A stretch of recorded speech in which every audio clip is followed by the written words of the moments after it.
Hello and welcome back to Down with Mr. Darcy. I'm your host, Darcy. Today I'm here with Mr. Eric Young, the creator of the Canada Bubble Tea Festival.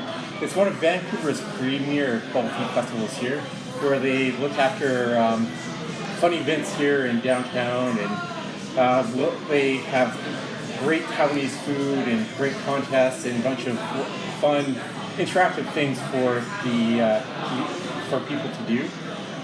For example, they have contests to win, win flight tickets to Taiwan from Ava Airlines. And today we're here at the beautiful Myst restaurant to enjoy some Taiwanese food. I will be asking Eric around 12 questions.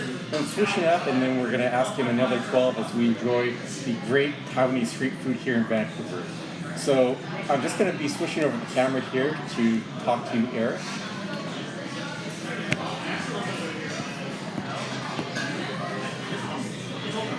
Hi everyone, so this is Eric. I'm the chairman of Canada Bubble Tea Festival, and love to see you guys.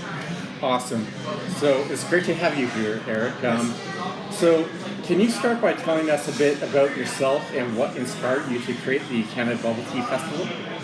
Okay, so actually I came to Canada in 1994, so that's been about 30 years. Taiwan is where I was born, but I didn't travel back to Taiwan that often.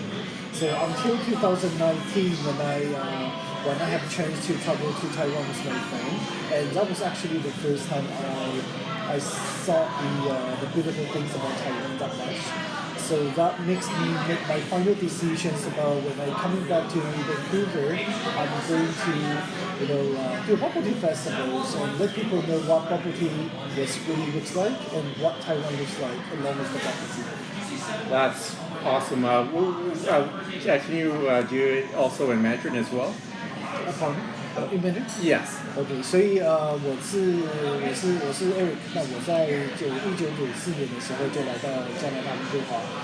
那这期间呢，其实我是很少有机会回到台湾的。那一直到2019年的时候，那时候跟朋友去了台湾，然后才算是第一次看到台湾真正的美丽的地方、美丽的风景。那也让我下定决心，我回到温哥华之后，就想要办珍珠奶茶节，然后用珍珠奶茶让更多人看到台湾的好这样子。That is awesome. So next up I'm going to be asking you, how did the idea for the Canada Bubble Tea Festival come about, and what was the initial vision for the event? So how did it come about? Yeah, the initial vision. Initial vision of it. So the initial vision of it was actually quite simple. So it's not so the scale is not what we do right now. So it was designed to be a very simple event. So people can come to the festival, try different types of bubble tea, learn how to make it, cook it. But this year is our third year, so when time goes by, we do have a strong team that keeping putting ideas into the festival. So it comes to a size or a scale of people, attendees, or the festival that's beyond my imagination. That's awesome. Can you please do it in Mandarin as well? Yes. 所以当初在创造在设计这个珍珠奶茶节的时候，其实主意其实是非常简单的，然后就是想要纯粹单纯的是分享一下珍珠奶茶到底有哪些的口味啦，如何的煮啦，大家在现场可以看到一些台湾什么样的元素。那因为在过去这几年呢，我们的团队也越来越大，越来越有创造力，所以呢，我们在每一年的时候就放了很多不同的一些想法跟 idea， 然后让珍珠奶茶节越来越丰富，然后可以吸引更多的人来参加。Okay, that's awesome. So next up I'm going to be asking you about the planning process. So my question is, what are some of the biggest challenges you faced in organizing the festival, especially in its early stages? What's the biggest challenge? Yeah. Oh, that's a very good question. So, of course, right, so organizing any event, or especially the large events, the first challenge will be the experience. So My background was I manage furniture, so furniture retailers. So I don't have any experience about organizing a large event. So lack of experience was one of my biggest challenges. And also for the first year, it's all about the financials.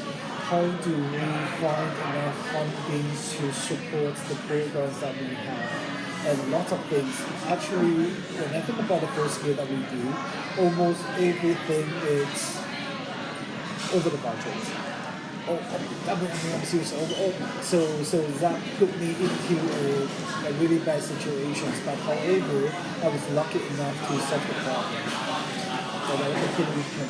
Yes. 所以我们在第一年的时候，其实我们碰到最大的挑战其实有两个。那第一个当然是经验，因为我本身是从做家具零售起家的，那对于办活动的话，其实是没有任何的经验。那也是因为珍珠奶茶节的关系，然后才逼着我要去想很多的事情，看看怎么样可以把这个活动完成。那另外一个的话，当然就是在财务上面，那办大活动需要很多的资金。在第一年呢，对我们来讲，要找摊商、找赞助商是蛮困难的。那再加上碰到没有经验的情况下，所以基本上我们事先在做的这些预算，基本上每一项都是超过预算的，所以超支还蛮严重。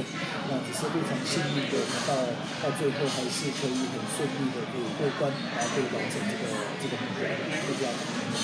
Gotta say that's quite fascinating. So next up, I'm going to be discussing the growth and evolution of the festival with you. So just give me 1 sec here. I gotta pull up the question here.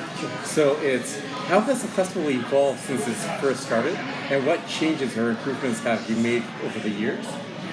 So the evolving and the improvements. Mm-hmm. So the first year, the bubble tea festivals, we only have about around 65 booths. But got to the second year, then we have 105, so that's about around 55% increase. And this year we are planning to have even more vendors to participate in the festival. And the second thing will be the variety. So when people think about bubble tea festival, they thought it's only about something related to Taiwanese cuisines or Taiwanese culture, but it's not actually that. So we have much more beyond Taiwanese style things. And then we have, so when you come to the festivals, you can see Japanese, Filipinos, Koreans, all kinds of food. And not only bubble tea. So we have community booth, community vendors. We have outdoor movies. We got picnics. We have our own cocktail contest, things like that. Okay. Could you elaborate a minute? So 那我们要这样子，我们在第一年在做的时候，其实珍珠奶茶就蛮简单的。那我们只有总共65个摊位。那在第二年的时候呢，我们的摊位数量就已经增加到150。那在今年的话，我们摊位数呢也会再超过这个数字。那除了摊位数之外，很多人以为珍珠奶茶节就只是一个卖饮料、卖珍珠的一个地方，其实不是这样子的。我们珍珠奶茶节呢，我们还有各不同国家的街头小吃，包括菲律宾啊、印尼啊、日本啊，我们有各式各样的点心。那我们还有现场有超过70摊左右的这个一般的零售手工艺的一些市集摊商。在现场呢，除了舞台的表演之外，我们还可以看到一些所谓的一些户外电影。那我们还有自己制作了珍珠奶茶节的达人秀，可以让更多人可以在这个舞台上可以展现他们的一些才华。所以珍珠奶茶节是一个蛮多元化的一个大型的一个节日。To me, it's very fascinating with all that, how you've diversified over the years from the starting out with 55 booths and growing and developing and getting more international inclusion, as you pointed out. So next up, I'm going to be asking you regarding festival highlights, essentially. So can you share some of the standout moments or highlights from previous festivals that have made a lasting impression on you? The highlights for this year? Or past years. For the past years. An example that really stood out to you that you can think of? I think the first year we had a supercar show that I think that was pretty interesting for especially we try to bring fun elements for guys because usually when people talk about bubble tea about desserts mostly women are more interested to come. So that's why the first year that we started with the supercar show and with the bubble tea festival. And last year we bring in, we have an 8 years plan. It's called Taste of Taiwan. So what that means is every year we are going to explore one of the cities in Taiwan, and on site you can see the fun elements of the scenery, streets, from the streets, or from food, or from products that you can see about the cities. So you can get to know more about that particular cities of Taiwan that is very good. I gotta say that's pretty awesome. Like me, I took some photos at the Raupo night market one because I've been there personally. Oh yes. So it was like pretty awesome to see that again. I was gonna ask, could you elaborate in what you just told me in Mandarin as well? OK，or beyond? 所以我们在过去在第一年的时候呢，因为我们在珍珠奶茶其实来的人数多数都会是女生，女生比较喜欢吃甜品啊，吃美食，所以我们在第一届的时候呢，我们也增加了这个超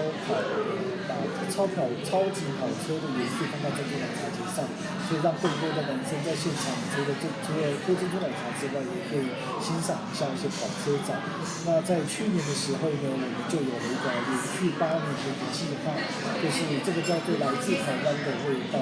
那每一年我们就会在珍珠奶茶的一个现场介绍台湾的一个城市或者是一个地区当地好玩的人事物，然后把这一些好玩的人事物呢，可以带到现场里面，让各个不同族裔的地方可以透过珍珠奶茶节看到台湾的地方。That is great to hear. And so I gotta say, so what was your favorite place to take a photo? Because you had Raupo Night Market, then you had other streets in Taiwan. Like, which was your favorite one, if you don't mind me asking? My favorite one is actually the Jiufen Old Street. Okay. Yeah, because I've been there. I think it's in 2022 winter time was my mom, because that was the plan for 2022 Bubble Tea Festival. So every year around fall or winter time, I will travel to Taiwan to see what's interesting. And Jiufen, that was the cities in one of the area or district in Taipei. And then I traveled to that area with my mom for the first time. Okay, that's so cool. Because me, I want to go back to Taiwan next year actually for 1 month. So like I'm planning to check out Shilin Night Market and stuff like that, and eat some really good food there. But I'm going to move on here to a little bit of a different question. I just want to ask you a fun little question just to switch it up.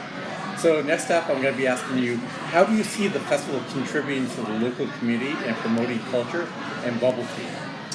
Okay, so this is interesting, but this is also quite important. So Bubble Tea Festival was organized by a non-profit organization, which is called Canadian Community Action and Restorative Empowerment Society. So one of our mission is how we can support local businesses. So back to 2020, the Bubble Tea Festival was originally designed to be a free admissions, no tickets event. But after the pandemic, that we realized that there are many businesses, especially small businesses, that hit really hard by the pandemic. So they won't be able to afford that much high price to become a vendor to showcase their product at the Bubble Tea festivals. So that's why we can, in order for us to reduce the price to close to half of the original price. So that's why we have to charge for admissions. So asking everyone to put a little bit of their money, but we can also to support local businesses to be able to be one of our vendors to showcase their products. I guess that's very commendable to do. Like me, I'm big on supporting local businesses. Like I go to little markets and that. I was going to ask, could you elaborate in Mandarin for the audience as well? Yeah, so 我们珍珠奶茶节呢，其实是我们是一个非营利组织，叫做加拿大多元交流协会主办的。那在2020年呢，那我们本来打算珍珠奶茶节是一个不需要门票的一个活动，但是经过了这个疫情的几年疫情的一个变化之后呢，我们在2020年的时候已经看到有太多的小型企业呢，其实在财力上、在员工上，其实已经不太能负担一般所谓活动的这些费用。那为了可以让大家还是能够参与，所以我们把费用把它调低了。那也是因为调低了这些费用的关系，所以我们会需要大众的一些力量。那所以我们才会把它变成一个付门票的一个形式，可以让这个门票也不会太贵，所以大家都是可以负担的。那在每一年的时候，然后再可以让这个摊商可以在足够的经济情况底下，可以继续参加这个活动来推广他们的生意。That's awesome. So next up, we're going to Can I put some in addition? I want to talk about more about community contribution. Oh, certainly. Let's see here. So actually, I have stuff regarding vendors, engagement, impact on the festival, sustainability, and stuff like that. Sure. So let's see here. So how do you select the vendors and participants for the festival, and what criteria do you use to ensure a diverse and high-quality experience? We do have, of course, we do have application forms to send out to each vendors. So vendors will basically have to tell us what they're doing, what they are trying to sell at the bubble tea festival.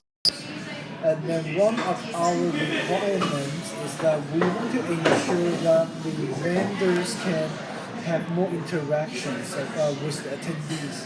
It's not really about 3 days that for them to do only to do business to sell products. We want people to know more about their businesses and how can visitors go back to their businesses, to their physical locations after the festivals to enjoy more food or other services. Yeah, so interactions I think will be the key word. Yes. 那我们就会再讲一下说我们在申请表格的时候，通常我们都要求摊商可以帮我们填写一下他们的一些生意的一些性质啊，想要在现场会卖一些什么样东西的一些种类。那另外呢，我们非常要求的是，其中有一个关键就蛮重要的就是互动，因为我们会想要求这个摊商可以跟所谓的访客来做一个更深入的互动，让访客可以更了解他们的生意的一些性质，让这些访客可以在这个珍奶节之后呢，还是可以到他们的店里面去做一些消费。Okay, that's awesome. So next up, I'm going to be discussing engagement and activities. So besides enjoying bubble tea, what other activities or experiences can attendees look forward to at this year's festival? So first of all, so people they can bring their own blankets, picnic blankets or mats. We have a really big lawn area, so for people to hang out with a friend as a picnic in the form of picnic. And also this year's our LED screen are separated from the stage. So what that means is we can have outdoor movies playing twice a day. And then we have a learning education scheme that will be playing in through the LED screen. So people can learn more about Taiwan, about the bubble teas, about our vendors through the LED screens and then win a great prize.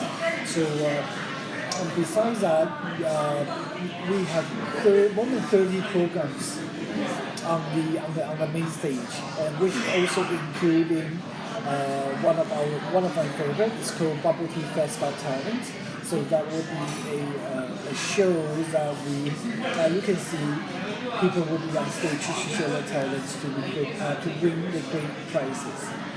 OK， 那所以在今年的话呢，我们的舞台跟我们的大荧幕是分开来的，所以我们呢在舞台上呢你除可以看到一些看到超过30个不同环节的节目表演之外，再来就是我们的达人秀。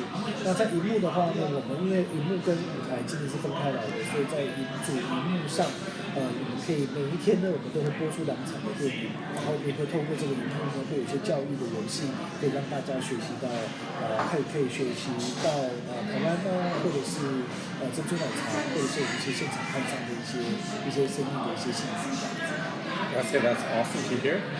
So next, I'd like to ask you about the impact of the festival. So, what impact do you hope the Canada Bubble Tea Festival has on the bubble tea industry and culture in Canada and beyond? So what's the impact? So actually, I was quite surprised that because Bubble Tea Festival, we don't really aim to be like an Asian cultural festival things. So we collaborate with more than 15 organizations every single year. And then we create different projects towards the festival. And also we collaborate with 2 hospital foundations this year, which is going to be hospital foundations and this is hospital foundations. So it seems like everyone was riding with the Bubble Tea Festival, creating different projects and contribute back to the communities all together. It's not only by us, it's actually by everyone. I think that it's pretty cool.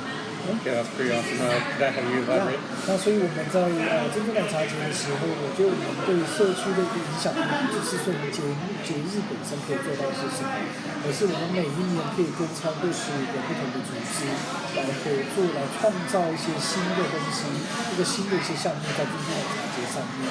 那包括我们今年呢，还有跟2个医院基金会，一个是本来的医院基金会，一个是 BC 儿童医院基金会的合作，然后再透过大家的力量，创造这些项目，做到一些捐款，然后来为我们的社区用的医院基金会做出一些贡献。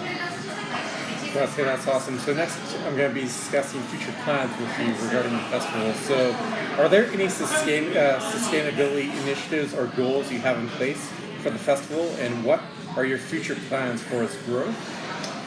My future plan for the growth is actually to have a North America Bubble Tea Festival too.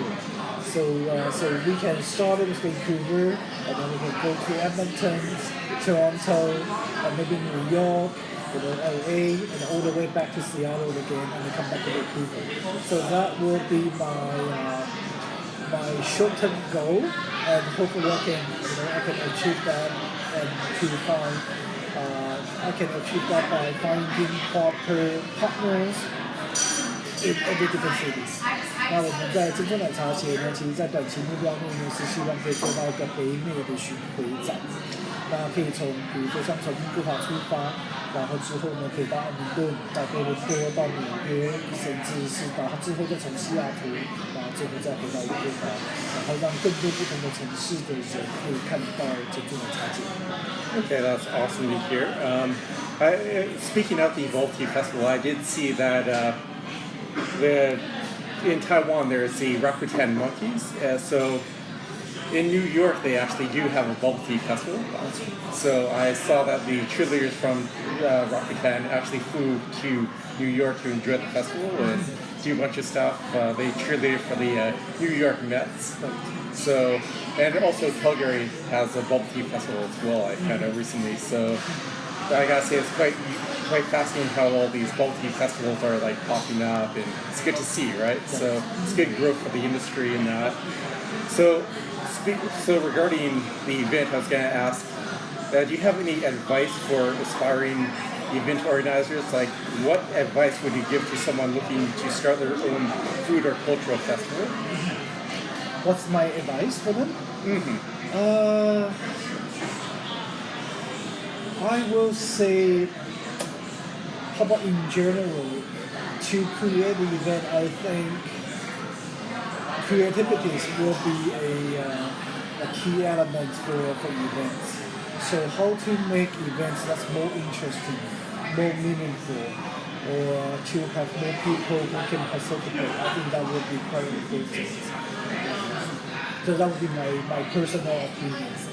我是想说，如果说想要怎么样给一些建议的，让大家如果没有想办活动的话，那我会觉得创意其实还是蛮重要的。如何让一个活动可以更有创意，然后可以更有价值，然后可以更有意义，那可以把这些所谓的元素集中在一起的话，我相信就可以创造出一个很好的活动。Okay, well, I'm just going to order our food here, and I'll ask us our last question here. I'm ready to go for the Taiwanese street food box. Okay. Yep. So which one? The Taiwanese hot dogs and the tofu. Okay. Yeah. Everything. Yeah. All Okay. Everything me and Adam talked about. Okay. Sure. Okay. So we're good for go. Okay. Thank you. And we will be with the customer about at 6 o'clock. So okay. Sounds good. Okay. Awesome. Awesome. That's perfect. So I got one last question here as we wait for food. So we have, it's a little bit more of a personal question. So lastly, on a more personal note, what does bubble tea mean to you? And do you have a favorite flavor or memory associated with it? Yes. So back in 1980s, so my mom used to own small restaurants in Taiwan. At that time, we did sell bubble tea at my mom's restaurant. So I think I was still in elementary. So one of my day job to that restaurant is, after school, I will go to my mom's restaurants making bubble teas for the customers. Okay, gotta say that's pretty awesome to hear. 所以我们在讲到一些对珍珠奶茶这个回忆呢，是因为我们在小时候呢，我妈妈有开了一间小餐厅，那在小餐厅里面呢，也有在卖这个珍珠奶茶。所以当我在小学的时候下课呢，那我们就会回到在我妈餐厅帮忙的时候呢，我们就会做一些珍珠奶茶，帮助一些客人喝。所以珍珠奶茶给我的回忆其实是还不错，让我想到一些小时候的一些想法。Okay, that's awesome. I was going to ask, so what part of Taiwan are you from? 新竹。Hsinchu. Oh, so actually that would be the city, the main thing, one of the main things for this year's bubble tea festival. Oh, nice. Yeah. Because I was at the press conference and you guys were talking about Taoyuan and others in different cities and stuff like that. So Hsinchu was one of it, and the other one's from Miaoli. Nice. So these three areas, when you combine together, it becomes like a Hakka culture. Oh, nice. Okay. So that's most Hakka people will live in these three cities and countries. Oh, nice. Could you explain Hakka culture to the audience? Hakka culture? Actually, I don't know. Fair enough. Yeah, there's no pressure, right? This is one of the fun things. Is every year when we export food, even if in Taipei, I don't live in Taipei, but last year when we bring a thing of Taipei to the festival, it actually was my first time learning things about Taipei as well. And I do also notice that for our second generation or third generations of Taiwan descent, they actually don't know anything about Taiwan too. But it would be also for them to explore what Taiwan looks like when they come to the festivals as well. It's a very good learning experience. I gotta say, it's very engaging and very fun to just go out and check out all the stuff that you had last year. And I'm looking forward to the Taoyuan experience because it's quite fascinating. Like, I've only been to Taiwan one time, but I'd like to obviously go back. So, trying to figure out here, if I go back, I want to go check out some of the baseball games. Like, I saw the Taiwan Chamber of Commerce member at the Brothers baseball game recently. Oh no, at the Football and Guardians baseball game. So, looks like a pretty fun experience. It is very fun, and Taiwanese people are so into the baseball because of the Japanese culture. Oh yeah. So Taoyuan, and we're going to showcase the airport because I think that would be one of the main things that when people, the first thing they see is the international airports in Taoyuan. And for Hsinchu, my hometown, it will be like a temple. Oh, nice. Yeah, so it's a temple area, but inside that temple, you will see different lots of Taiwanese food. Oh, inside nice. the temple, it's called Chen Huang Miao. Interesting. Yeah, so Chen Huang Miao is a temple of hell. So that means when people are passed away, and the God that you see, they control, they manage the hell. Oh yeah. Yeah, so that's called to pop. Yeah. So that's part of the thing that people can explore when you travel to see. Okay, that's cool. I'll most definitely have to check that out. You said that you went to Taipei, so did you go up Taipei 101?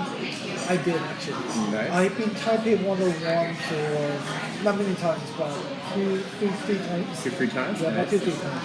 Yeah, so you have to see me as a tourist, even though I was born in Taiwan. Okay, I that's don't go, nice. but that's the fun thing. Anytime I go back, I can travel to different cities, try different things, and then see. If I think that's interesting, then I can bring it to Vancouver. Okay, nice. Like I gotta say, when I was at the night markets, one of my favorite stands was in.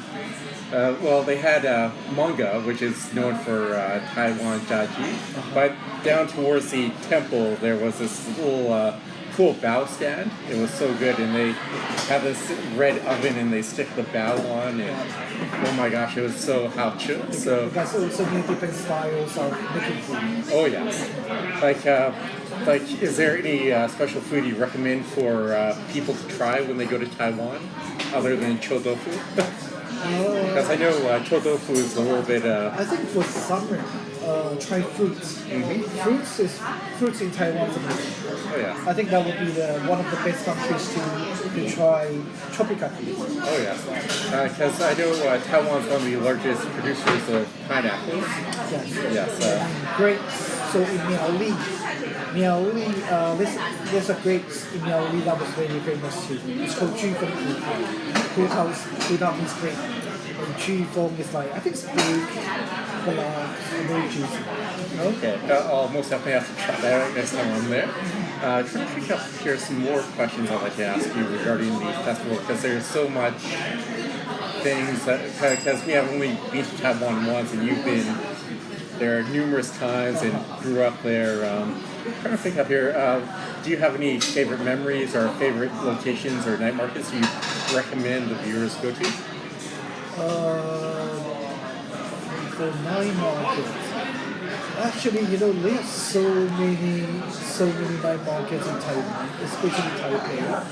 And I will say, shooting was one of my favorite when I was in childhood. Oh, nice. Yeah, but since I came to Canada, I know shooting has been relocated to a newer location.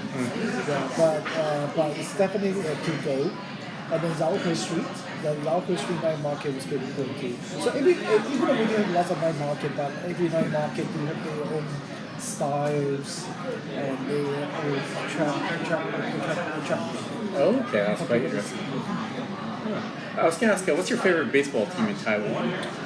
I'm more like an NBA people, NBA person, so I don't watch baseball. Fair enough. Yeah. Did you watch the Taiwan Classic or no? No, I watch girls, the baseball girls.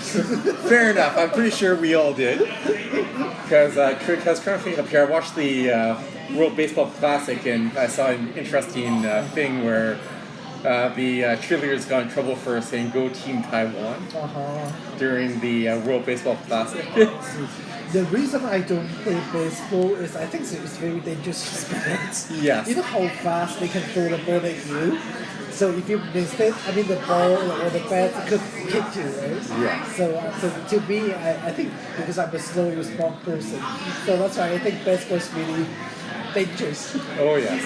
Because a lot of baseball throwers or pitchers, I should say, can pitch the ball around 100 plus miles an hour, That's right. Yeah, So that's 100 miles something. That's flying towards you. yes, that's a bad bruise right there, That's especially right. if you get it to the eye, And right? you have to catch it. I said, no way, I'm going to just hide it or something.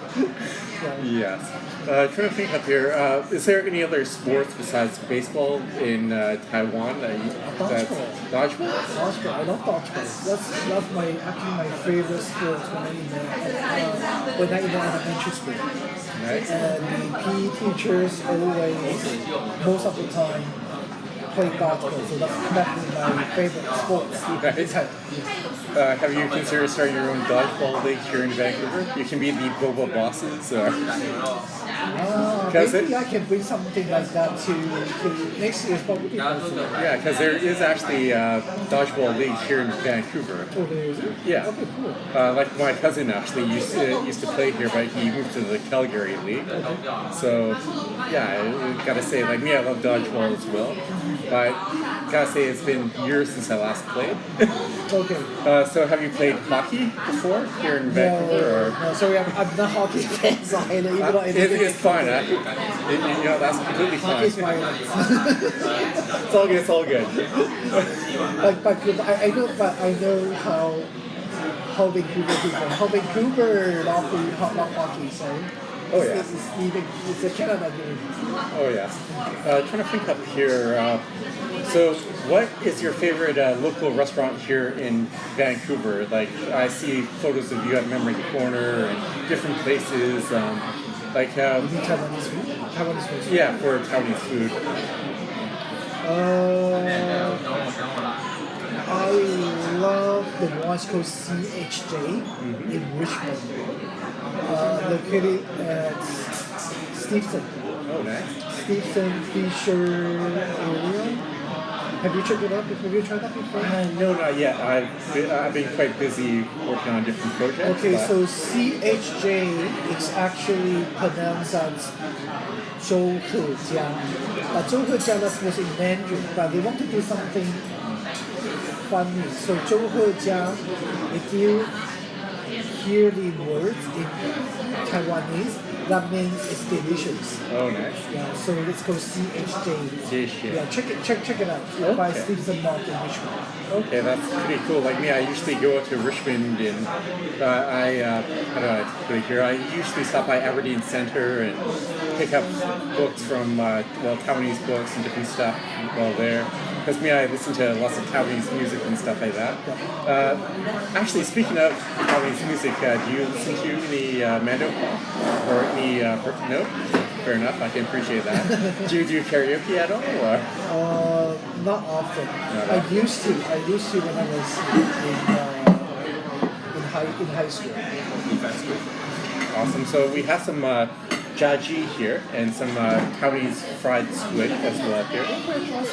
Oh yeah. So just going to quickly Instagram that here, and I'll be asking you another 12 more questions here. Gotta say, it looks very how chill, right? Gotta Instagram that, right? Yes. Okay. Yeah, so I'm just gonna actually quickly show this to the screen here. Oh, it's fine.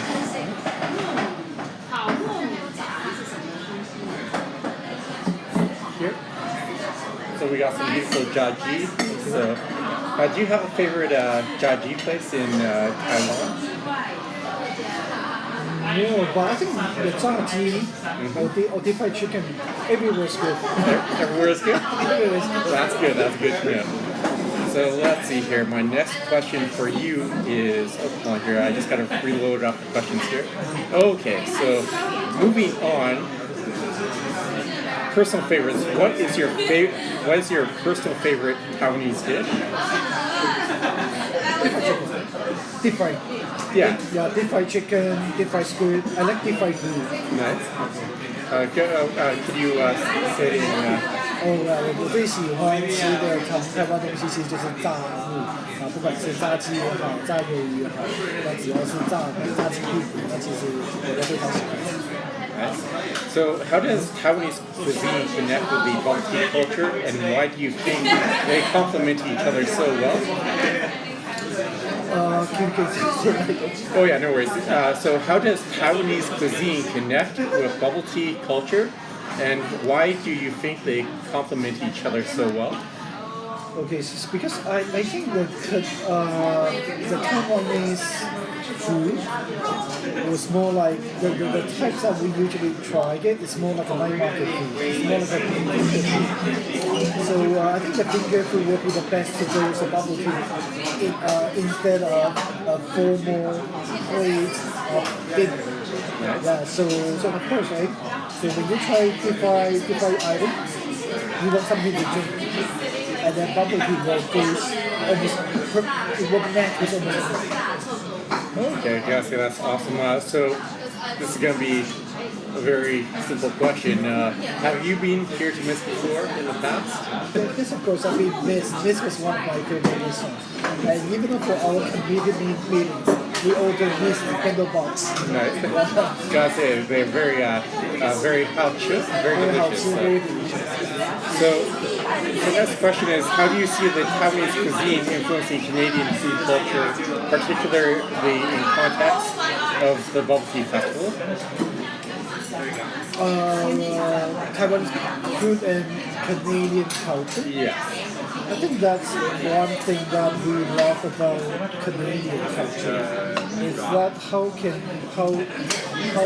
Canada is so open to all the cultural, how we can keep original cultural things that you can. We can enjoy really authentic Taiwanese, authentic Japanese food. So. Okay. Since how you've been here to Myst before, do you have any recommendations for the audience if they come to the restaurant? They have a different basket. That's something that you should try. It's very hard, sure. It's very hard. So obviously, right? So inside the basket, it comes with different assorted items. That's inside the basket. That's all different. Okay. Different vegetables, different beans, different coconut, different squid. Oh, nice. So next up we have, I'm going to be discussing cultural significance with you. So can you share any interesting cultural or historical facts about the Taiwanese dishes we're trying today? Oh, do you know any historical facts regarding the food we're trying today? Nope. Okay, no worries. That's fine. It's all. There's no pressure at all here. So, any memorable dining experiences? So, what's one of your most memorable experiences involving Taiwanese food, either in Taiwan or here in Canada? Memorable experience. I think it's probably when I first. I think it's in 1990s in Vancouver. It's not that easy to find Taiwanese food. Even though it's chicken market, but you don't see that everywhere. I believe that one of my family members that he bring the Taiwanese deep fried chicken nuggets to Canada, and he started in Richmond. So he worked in that Richmond restaurant as a cafe that only sells coffee, tea, of course bubble tea, right? And then because of my family background, that we do have a small restaurant. So he brings views of how to do it, different chicken. So starting in that time, restaurants started to include food, especially Taiwanese food, into the restaurant. So long time ago, you can only see bubble tea. And then you will see instant noodle with bubble tea. And then we'll see some deep fried fish cake, chicken nugget, and more. So I'm just going to be discussing about the food now at the festival. So do you incorporate Taiwanese street food or other traditional dishes into the Canada Bubble Tea Festival? If so, how are they received? We do incorporate not only Taiwanese, right, but Taiwanese food will be included. Yes. We also have some Japanese food. It's called tacos.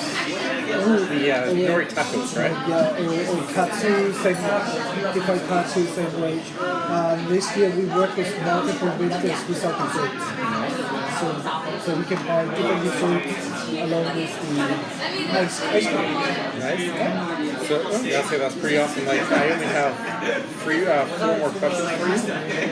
So food trends. Have you noticed any particular trends or popular dishes in Taiwanese cuisine that have been gaining popularity here in Canada recently? For the food? Yes. I'm not too sure, but I think one of the things that people is looking for is called xiaolongbao. I think it's called the Taiwan. That's one of the restaurants. It's very famous in Taiwan. That's coming to Vancouver as well. Oh, nice. So they sell dumplings. Ooh, that's awesome. So, other than that, I think it would be just like different items. Oh, I gotta say that's awesome. So next up, I have you some interesting questions here. So pairing bubble tea with food, do you have any tips or favorite combinations for pairing different types of bubble tea with specific Taiwanese dishes? Recently, I was addicted to the popping ball. Instead of the traditional tapioca base. Yeah. So I think I love one I make. Oh, that's awesome to hear. So I have, do you have any personal anecdotes or stories related to trying new foods at the festival or elsewhere? Or do you have any, so the question is, do you have any personal anecdotes or stories related to trying new foods at the festival or elsewhere? No? Okay, that's fine. So next up, I'm just going to be discussing future food plans with you, and this will be the last question, and then we'll sit down, enjoy a nice meal here, and we'll discuss, we'll rate the food here, and have some fun here, and eat this very hot chip food. So, are there any new food vendors or unique dishes that you're planning to introduce at the next festival? That you're particularly excited about? Yes, there are actually a few vendors that's pretty interesting. So one is called Bubble World. So that's the new vendor for this coming year. And we have one's called Typhoon Cafe, Bubble Tea Cafe. So that'll be me. And one is called Mochito. I think they sell mochi. Yeah, the mochi donuts, yeah. Mochi donuts, something like that. So yeah, so these are something quite interesting. And last year, people's favorite, as usual, company will be back from the Korea this year. So people can expect the bubble waffles at the bubble. Okay, I gotta say that's awesome. So now we're done our question period. Now it's time to do our Donnie, in which this channel is known This is for. actually my favorite one. So yeah, so I gotta say it's fun to sit here and enjoy some Taiwanese food here with you. So we got a cast iron steak here with chicken, some noodles, a nice fried egg. Gotta say it looks very hot chip. It is. And thanks to Myst for cooperating with me and wanting to work with me and collaborate on this YouTube video. So Don't forget to take a picture of me. yeah, it's all good. It's all good. Take a picture of me, please. Oh yeah, sounds good. Sounds good. Yes. We got the last band. Looking awesome. Away. Would you like to explain this dish to the audience? This one's called 大肠包小肠. So it's actually like a Taiwanese hot dog something. So this is made with rice, and then they put the sausage inside with some garlic sauce. I think it's pretty tasty. Nice. Actually, this is something that you should try. Oh, yeah, I actually tried this dish actually before going to Taiwan because it was at the Richmond Night Market, and then I tried it at the Ralph Night Market as well. I gotta say it was like pretty awesome. So. Yes. Should we start or? Oh, certainly. Let's go ahead and enjoy some food here, and we can. Have you ordered some drink? You want some I got some milk tea coming. Okay. Because I work out a thing here with Myst. You got everything correct. Yeah, everything's good here.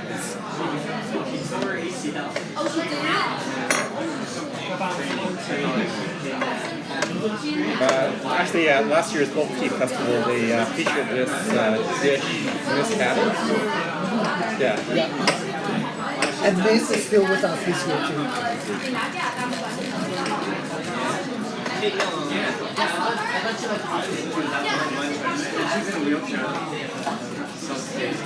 Gotta say, it smells very hot. So good. She got into TC. I'm gonna put some lemon juice. Oh, go for it. It's all good here. Just relax. It's now just Pongyo time. That's one more time. Okay, cool. So we'll just relax now, enjoy our food, talk to the audience here, and you can discuss whatever you want. Right now, it's how do I put it here off the record. How about you? Because I know you have been to the festival for the past couple of years. Oh yes. So for this year, what's your expectation? I gotta say, I'm looking forward to it. Like after the press conference and meeting up with you and others there, and running into some pongos there. Like me, I already bought my 3-day ticket already. So I bought it when the tickets were announced. So I gotta say, I'm looking forward to seeing all the different stuff, all the cool things to take pictures with, and I already invited a bunch of my friends to come check out the festival. So my friends from Hong Kong and different places are going to be coming out to enjoy the festival. So it should be good. Thank you so much. You're such a great fan. And I am actually, I'm going to be announcing soon from my own personal YouTube channel.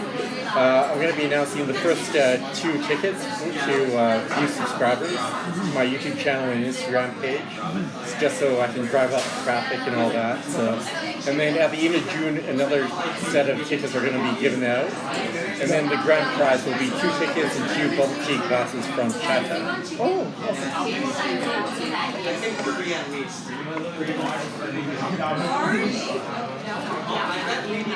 So is that something that we can do to help you promote or share your channel?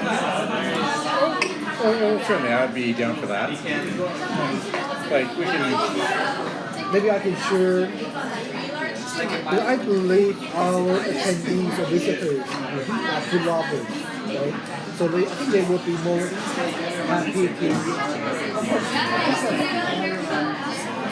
happy to watch a channel that's talk about all different kinds of different food. Oh yeah, I gotta say thank you last year for letting me and Griffin film at your festival last year. It was quite a pleasure to try out all the different Taiwanese food and stuff, and it was quite a fun experience. Because it was fun to enjoy all 3 days of the festival. So like this year I'm doing the same thing, gonna be there for all 3 days.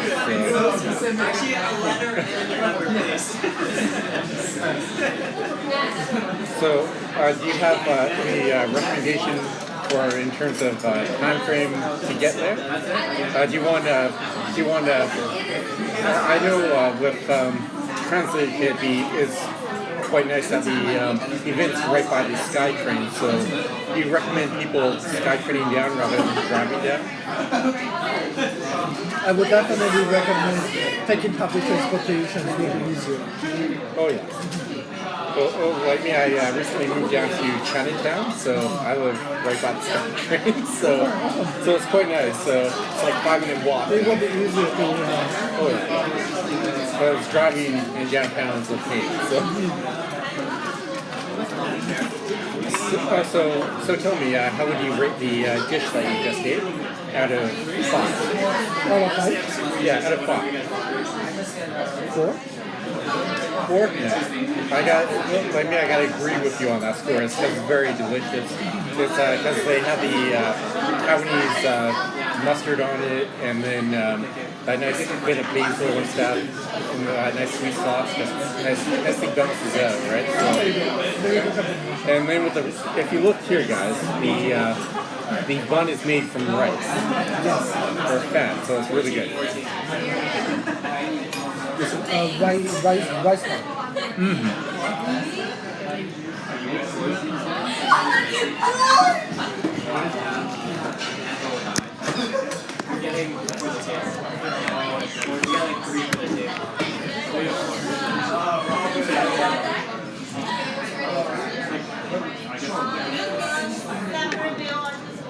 Perfect. So next up you're trying the hot iron plate, which is good.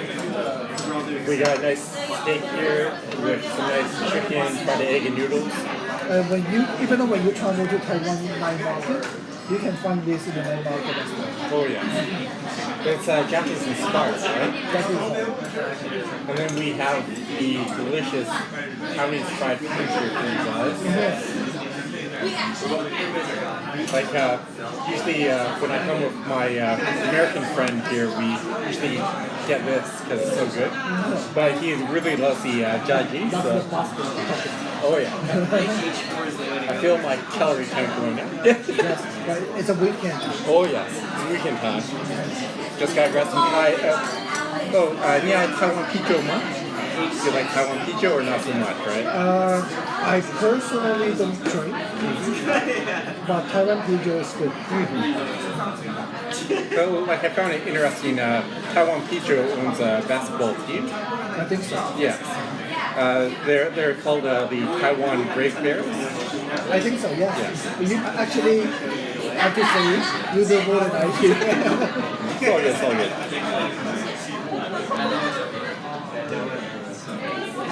So, how's your first breath? Yes, I love that.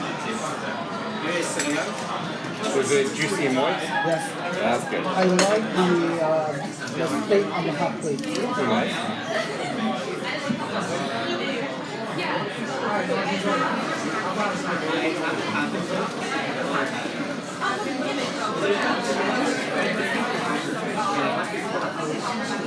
The people in Vancouver are lucky enough to try the food from different cultures.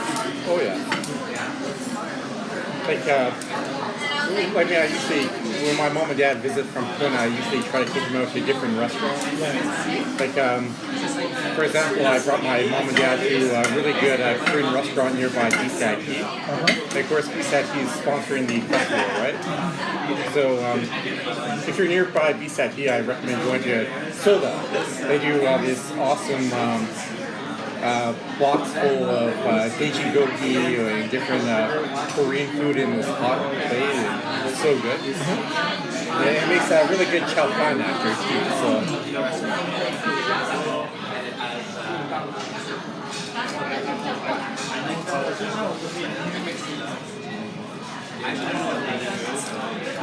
What is your favorite dish? I like cho tofu, to be honest with you. It stinks, but it's really good. Did you order today? What? Did you order today? Yeah, it's coming. Yes. And then we'll be rating cho tofu, guys. So the steakier the better. But unfortunately, here in Vancouver, we can't do steaky or too steaky, I should say, because people complain. The regulations, right? I think it's regulations. Yeah, regulations. So like when I was in Taiwan, I had oh, it's very hot show. Do you want to introduce yourself on camera? Just joking. It's all good.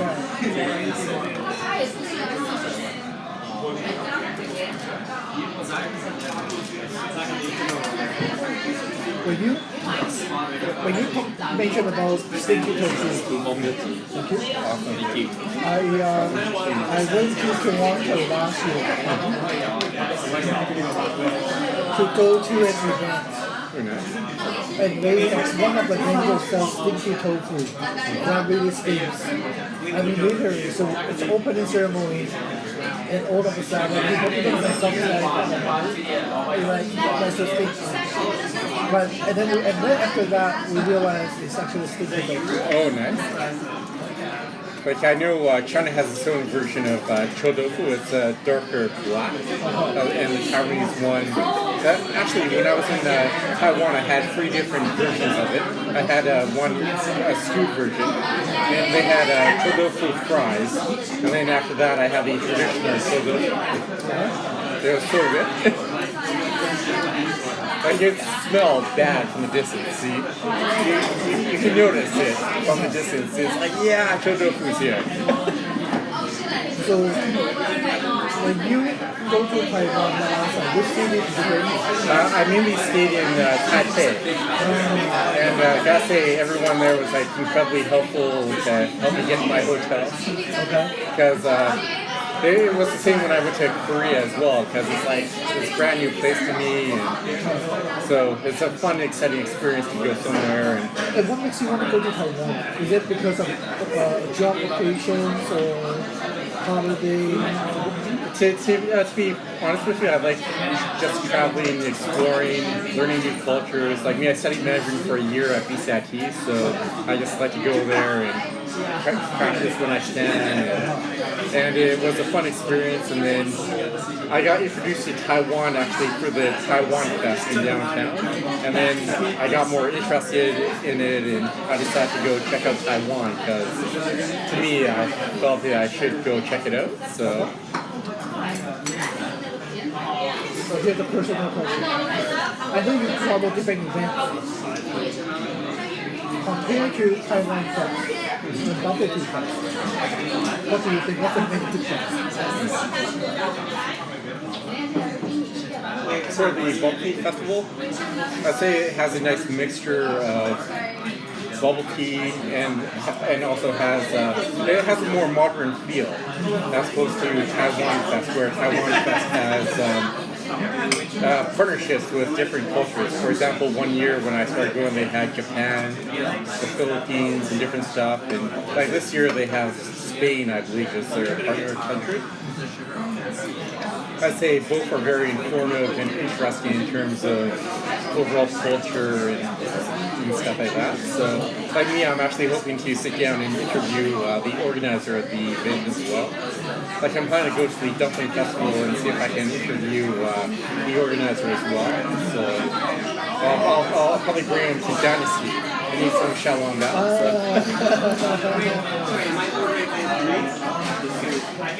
Good idea.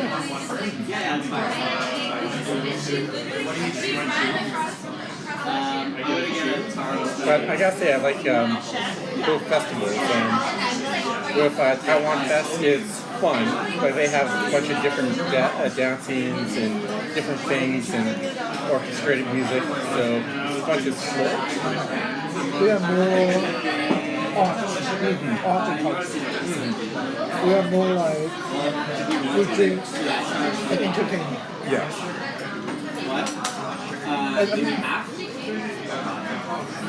Because I met another event organizer who came to the Bubble Tea Festival for the first year. Before he came, he thought Bubble Tea Festival was just another Taiwan fest. Oh yeah. But when he came and he noticed it's not that. It's not something like we don't have any performance group coming from Taiwan. We don't do that. We support local. We use local.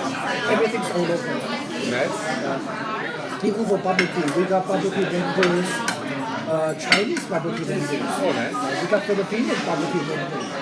Yeah, I kind of think here. Actually, I gotta say I've had a Filipino style bubble tea. The first time I had it was at Pimpins in Fraser.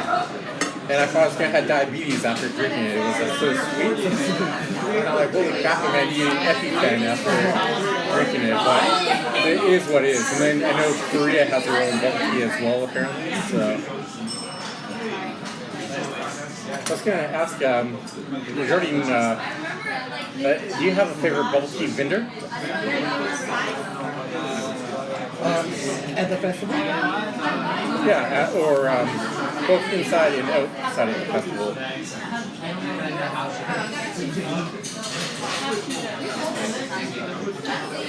Long time ago, I used to go to Pearl Cafe. Oh, nice. But that's when there is no cocoa, no chocolate. You know, there's an era in early 20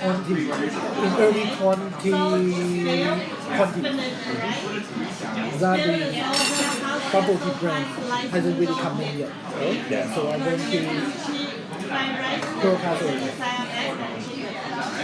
And now, either chocolate or cocoa. So they are too many. I can't really try them. Because I gotta say, there's so many bubble tea places here in Vancouver. That's right. Like when I walk up Robson Street, I see so many bubble tea places popping up. Like there's Bubble World, and then there's Wheat Bong and stuff like that. Like me, like last night I was at the Richmond Night Market, and I was talking to one of the vendors, and they're like, "Oh, we saw you last year and all this," and they're like, "Oh, you don't come by." I'm like, "Yeah, because Wheat Bong's just up the street." So. Bubble tea vendors inside Night Market. Which one? I've only seen around like 3 or 4. 1, 3, or 4. Mm-hmm. I know Chatham was there a while ago as well. That's it.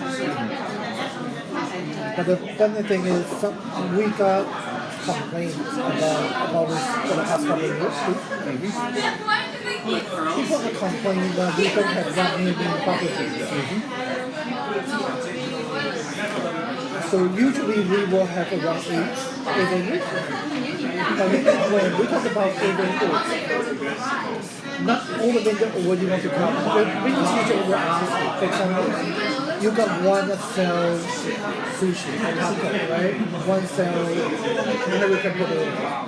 But you got 8 bubble teas. How can you say that?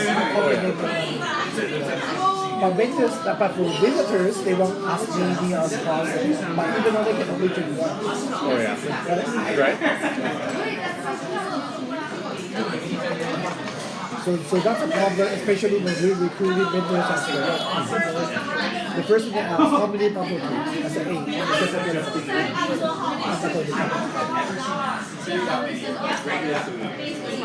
I was at the dumpling festival, and they had an interesting contest. It was who could eat the most dumplings in a short period of time. Have you considered doing something like that to see who could drink the most bubble tea at a certain period of time? We do. We thought about that. But it seems a little bit gluttonous, right? The thing is, we don't really want people to choke. Yeah. We don't want anything to happen. Yes, we don't want a choking hazard, right? So we don't feel like 911 showing up at the festival. That's right. Even though we still have first aid on site, but we want to make it fun. But we thought about that before. Rather than doing a bubble tea one, why don't you do a milk tea one? And that way there's no pearls involved, right? Would that be possible or probably not? We want people to enjoy it. No, and then I was like, oh. I agree. It's important to enjoy it rather than power it. That's right. I stay home. You get nothing. Then you get drinks in it, drink it.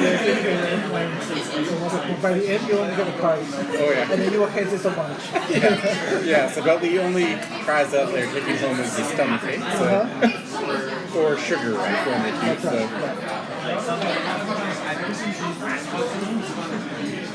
There are many other things that we thought about it too. For example, the world's biggest bubble tea. Okay, but if it comes to the problem, first of all, we will need to create a container that's huge. You know how huge bubble tea? That's made with glass and all of it. And how much will that be today, right? Oh yeah. Even though we made it, where are we going to put it afterwards? And then how many bubble teas we have to dump in, making pearl. And then we don't want to, and we have to finish it. Oh yeah. We don't want to make a huge bubble tea and then just throw it away. Right? And when we even though when we have a drink, that we can let people try to finish a drink. But how about vendors? We have to consider vendors' point of view. Oh yeah. You are giving drink for free. Oh yeah. And what's the point we were here? Oh yeah, so true. So that was the idea we had before. Very nice. TT had a very bad leader. Like, people actually kind of So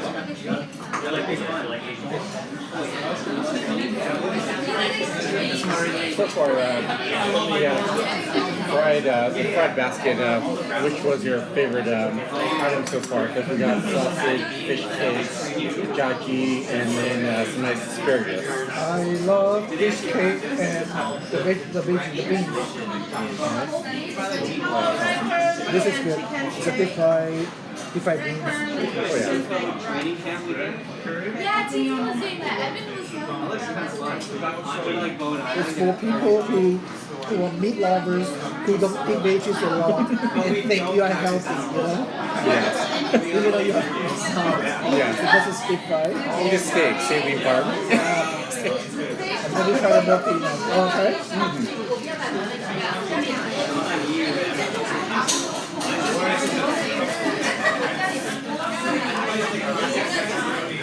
Yeah, not a paper one. Oh, cheers. Cheers.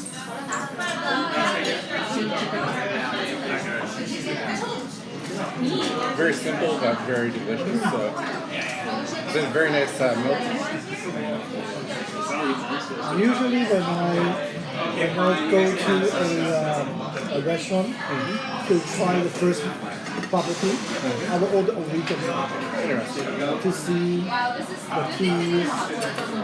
Like the first bubble tea I had when I was sitting at BCIT, I had a mango slush from Big Orange. And it was really good. And after that, I started going there every Friday and having bubble tea. Because I'd stop by Canteen Market and then I'd grab dinner on Friday. And then I'd grab a bubble tea as well. Do you have any favorite fruit flavors for bubble tea? Or? Passion fruit. Passion fruit. Interesting. Do you think there's going to be more innovative flavors coming to the bubble tea market? I think so. Usually we are not the one who decide what to put, what's the menu. So usually we will let vendors decide. Okay. Because I gotta say, like last year you had the four different flavors with the bears. And gotta say that was very fun with all the different flavors. Like you had strawberry one. Trying to think up here, I just can't remember. You had a maple flavored one, and that was quite nice as well. So it's nice to see different types of teas and stuff like that. And there was a nice mix of Taiwanese and Canadian culture. So. I think we will have it too. But last year we made it in Richmond in the restaurant, bring it over. This year we're going to make it on site. It will be more fresh.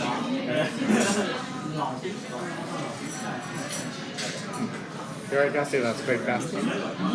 Because, like last year when filming it was, they took us, me and Goodham, my producer Albert, it took us 3 hours to film the whole festival. And it was fun, but it was like super hot the day that we decided to film. But it was very fun.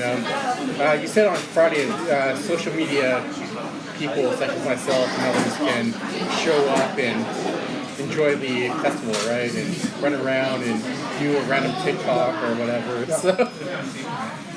We designed that for this year to control the quality.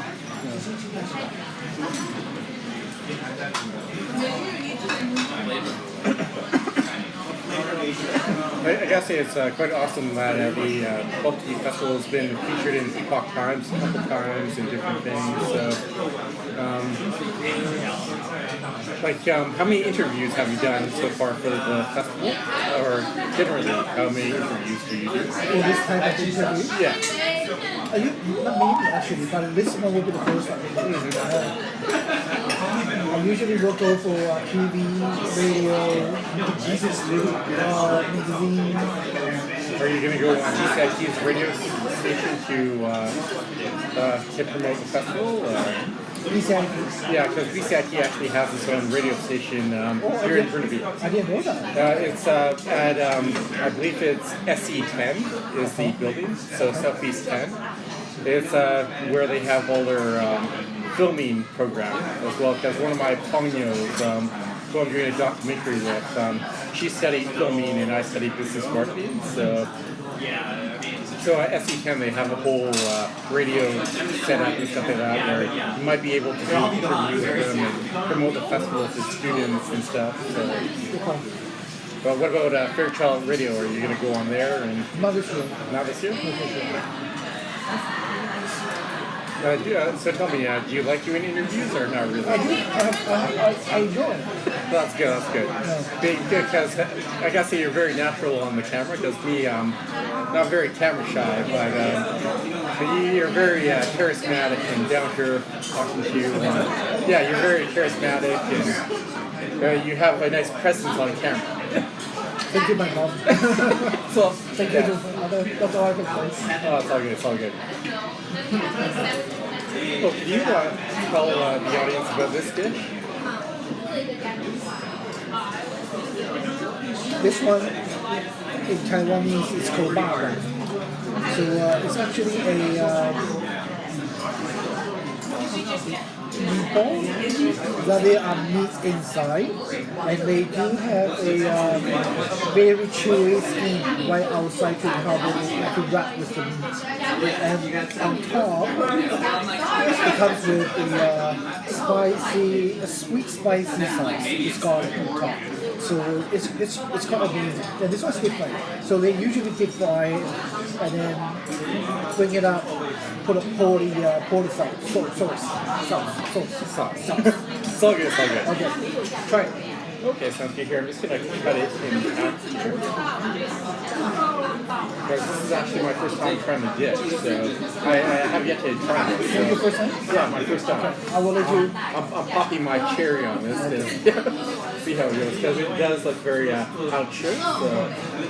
And they use the ajin sauce. So. Let me pull it away. That's all good.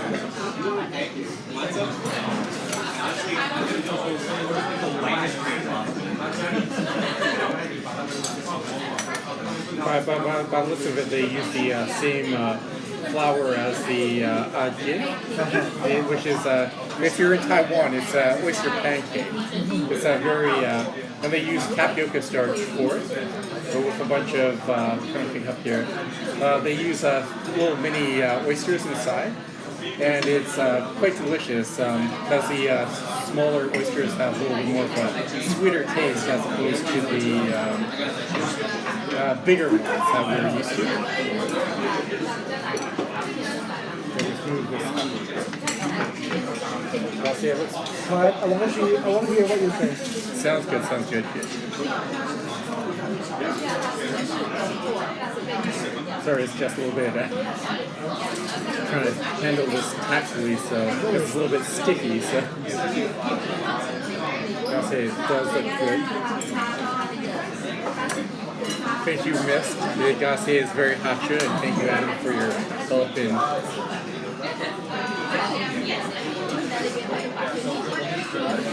There we go. I got some here, and the rest is for you guys. Thank you. Right, Darcy's first bite. I gotta say, I like Taiwanese dishes. They're very unique. So, gotta say here. Gotta say it's quite an interestingly composed dish, as you point out, with the meatball being deep fried and covered up in this nice batter here. So we got some nice mushrooms. It's like eating meat jello, but we're gonna give it a try. So here's my first bite. Ooh.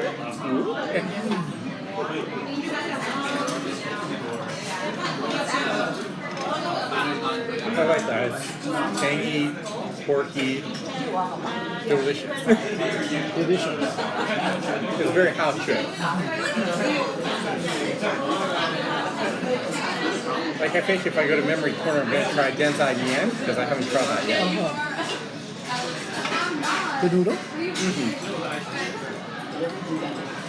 Do you have a favorite Taiwanese beef noodle place?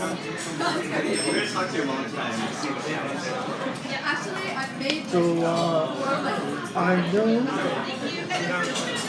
the number one beef noodle, which are pretty good. I think the second is Yeah. the other one is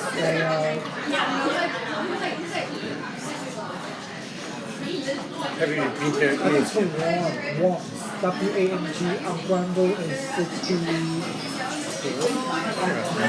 I'll have to try out that place because I've been like I used to go to Red Beef on near in Chinatown, or I used to go to Uno Beef Noodle. Your sister recommended Uno Beef Noodle because they have a steak beef noodle. So Okay. But I think I usually go to Wong's long time ago. I'm not sure if it still operates with the same owner. oh yeah, because a lot of restaurants they change owners. Change it, yes. Like I noticed that too. Like some of my favorite restaurants, the management would change, and then I'd go back and be like, it's okay, but it'd be good, but it wouldn't be the best overall as it was before, right? Have you been to Anton's? It was a very good Italian, very hot show. They give a large portion of pasta. I love pasta. Yeah, I love pasta because I'm half Italian, so, and half German, so I got. Where is it? Oh, it's actually it's just up the street from Visagi, just a little bit further up. It's in Burnaby Heights. It's quite nice. There's a large lineup, so I recommend going early and going there, having a Peroni, and it's very fun. If you're very hungry after playing baseball, you go there. I love pasta. I love pain. Oh, nice. But like me, I like tortellini. Is that a noodle? Oh yeah, it's stuffed pasta. Have you tried cannelloni? Okay, so it's a tube-shaped pasta. It's filled with meat and cheese inside. And it's covered with more sauce and more cheese, and it's baked in the oven. And then I always go with a white sauce. Oh, Alfredo. Alfredo. Have you tried any of the Gio sauces, the wine sauces? No. Because they're quite unique in terms of overall flavors and different things.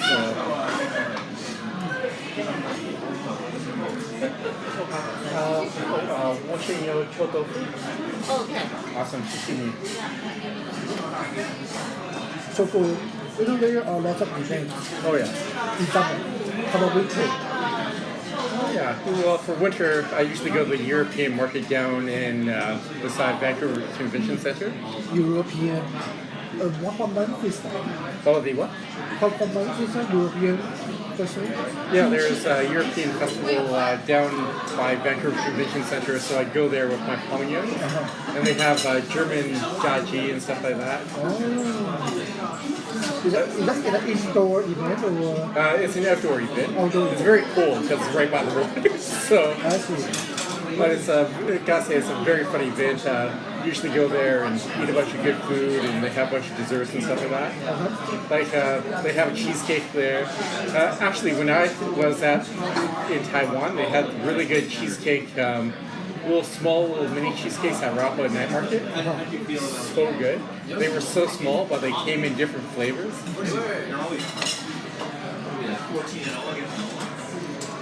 Like trying to think up here for like for winter season, there's some festivals here like down in the UK Center. They have some seasonal festivals and stuff like that. Like I used to go to the Nikkei Matsuri in the summertime and go practice my Japanese or my Udon. That's in September, right? Yeah, September. It's usually around the same time as Taiwan Fest. The first weekend before the school open. Yeah. Like last year when I went to the Nikkei Matsuri, they had a little event the day before, and they had a bunch of food vendors there and different ones, and they had sake tastings and stuff like that, and they had some pijo and stuff, so it was really good.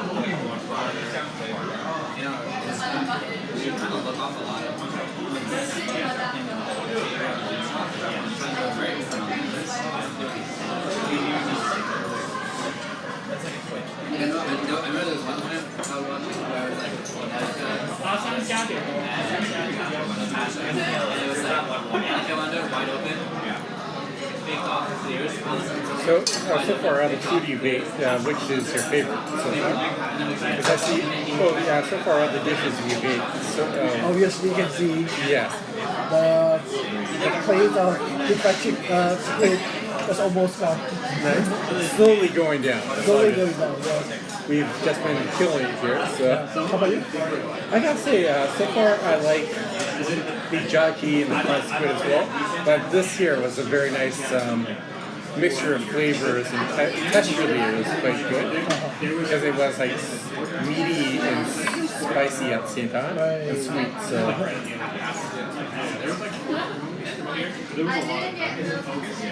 And then after that, I would probably say this would be one of my favorites as well. Usually the pasta is for late night. Oh yeah. Yeah. So I was trying to think up here when I was in Taiwan, I was going to check out the Wave Club, but I never got around to it. And they're known for their popular DJs like DJ Cindy, who's a cheerleader for most of the Dreamers and stuff. So. They have a bunch of local talents and that who all come out and stuff like that. So, have you gone clubbing in Taiwan or? Taiwan? Yeah. I think I went back last year, but I stayed most of the time in Taiwan. Okay. That's cool. So not that much fun. Okay. I gotcha. But this one made me memorize when I was in my early 20s. Like weekend, I will buy different things, different chicken nugget, fish cakes, and a bubble tea, and then I will hang out with my girlfriend watching DVDs. What time is it watching DVDs? Okay, that's cool. Yes, I remember DVDs. Oh, that's all good. So tell me, are you into gaming at all, or no? You never played Game Boy, no Tetris? Game Boy I do, but I'm not a huge fan. I do play Wii, but this one's a but not for long. Actually, they did a game on Taiwanese history a while ago. It's called Detention. And it was dealing with the White Terror in Taiwan when Taiwan was going through martial law. Because they were getting rid of anything communist and stuff like that for that period of time. So they did a horror game based off of the events of what happened during the White Terror. And then do you have any favorite Taiwanese movies you'd recommend for the audience? No? Any Western movies? Are you a Marvel fan? I am a Marvel fan. No, actually, I'm more like an Iron Man fan. Not really a Marvel fan. I don't really watch every movie of Marvel. But since Iron Man's gone in 2019, I don't watch Marvels anymore. So, to be honest, I think my life was too focused on the work that I do. It's all about work. So besides work, my life, I would say, you consider as boring. I don't try new restaurants. I don't try new food. I always go to the restaurant that I go every day. I order the same type of food I order every day. I can appreciate that. Like I'm like that in Richmond neighborhood sometimes. But me, I go out and try different things when I see like, okay. Because there's always going to be the same guys there every year. Like Rotato's a staple at the night market. Have you did you go to the night market last year at all? Or? No, not for many years. Well, I got a couple of Zoom copies, so you just let me know if you want to go. And I can meet you on a Friday or Saturday, because I live not too far from there. So, yeah, I love going there to the night market. To me, it's just how do I put it here? Because I miss Taiwan, and it's a nice little thing to just go out and enjoy the festivities and stuff like that, and eat a bunch of good food. Like we on Gudam, we actually filmed the Richmond Night Market last year, and it was pretty fun. And it was funny. The owner came up and gave me a fist bump after the filming. And I got a free shirt because I was the first person in the line. So, oh yeah, that reminds me. This year you said the first 100 people get a prize for Woody and Wine. So we have 100 goodie bags for the first 100 people who line up everything.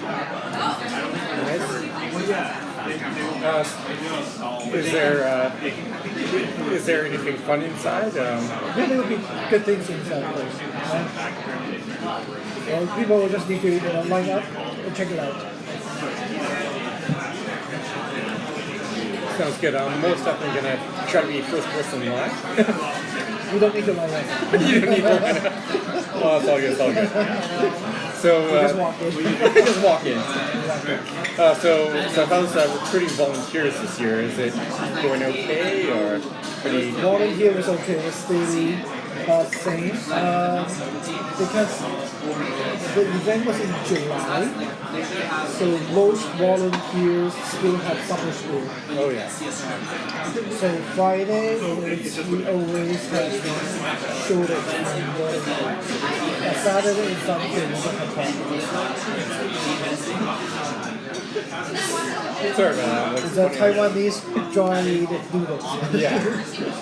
Yes, this is the fun part of the end, so it's all good. And there we go. Yeah, I want to try this nice steak.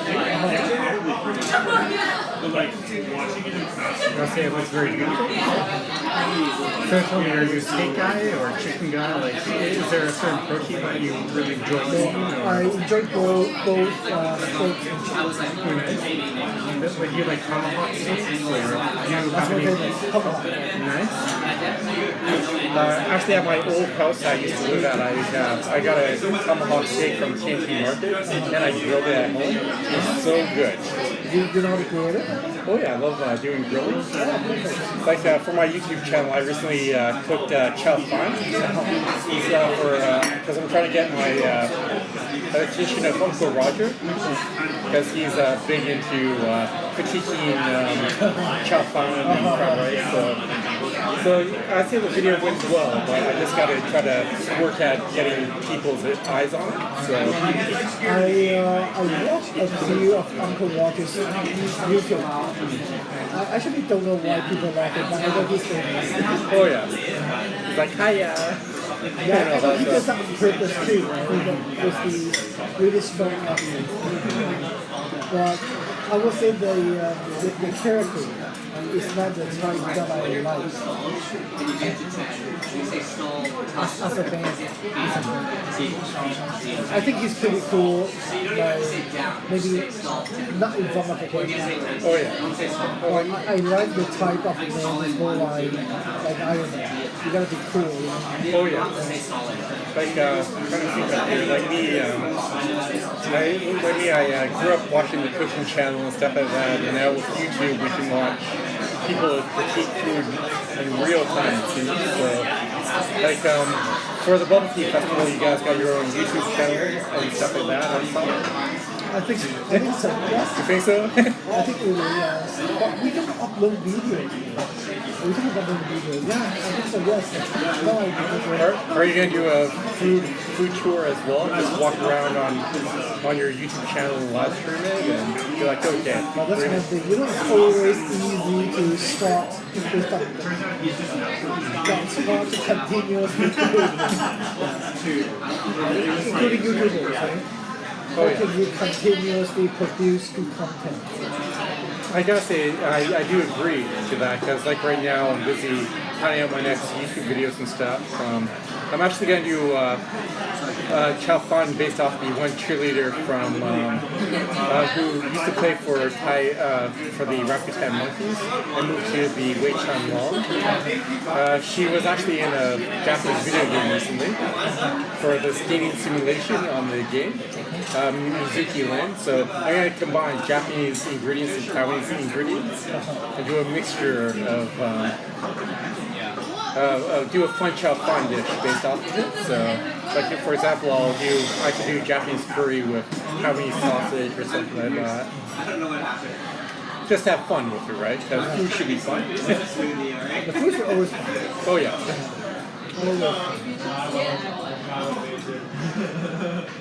There you go, your favorite dish? So we got some chou tofu here. I know it. You can't smell it right now. We don't have smell-o-vision yet. Yep. We haven't developed that, so One day. one day. One day you never know. People can smell something in front of TV. Yeah. Or in front of the camera. Oh yes. Well, I guess some certain things you wouldn't want to smell. Not smell-o-vision. That's true. But food, yes. Yes. Go. How was your first bite?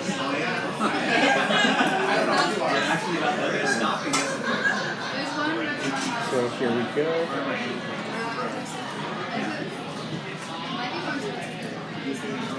It's regular Yeah, okay, it's quite nice. The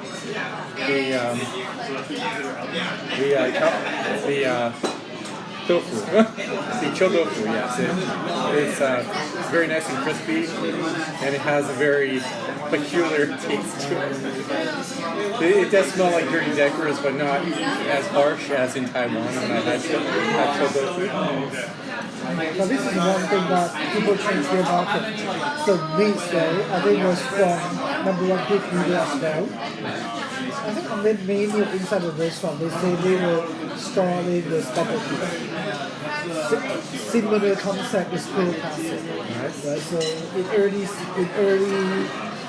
1990s or 2000s, they started with bubble tea and it becoming a restaurant.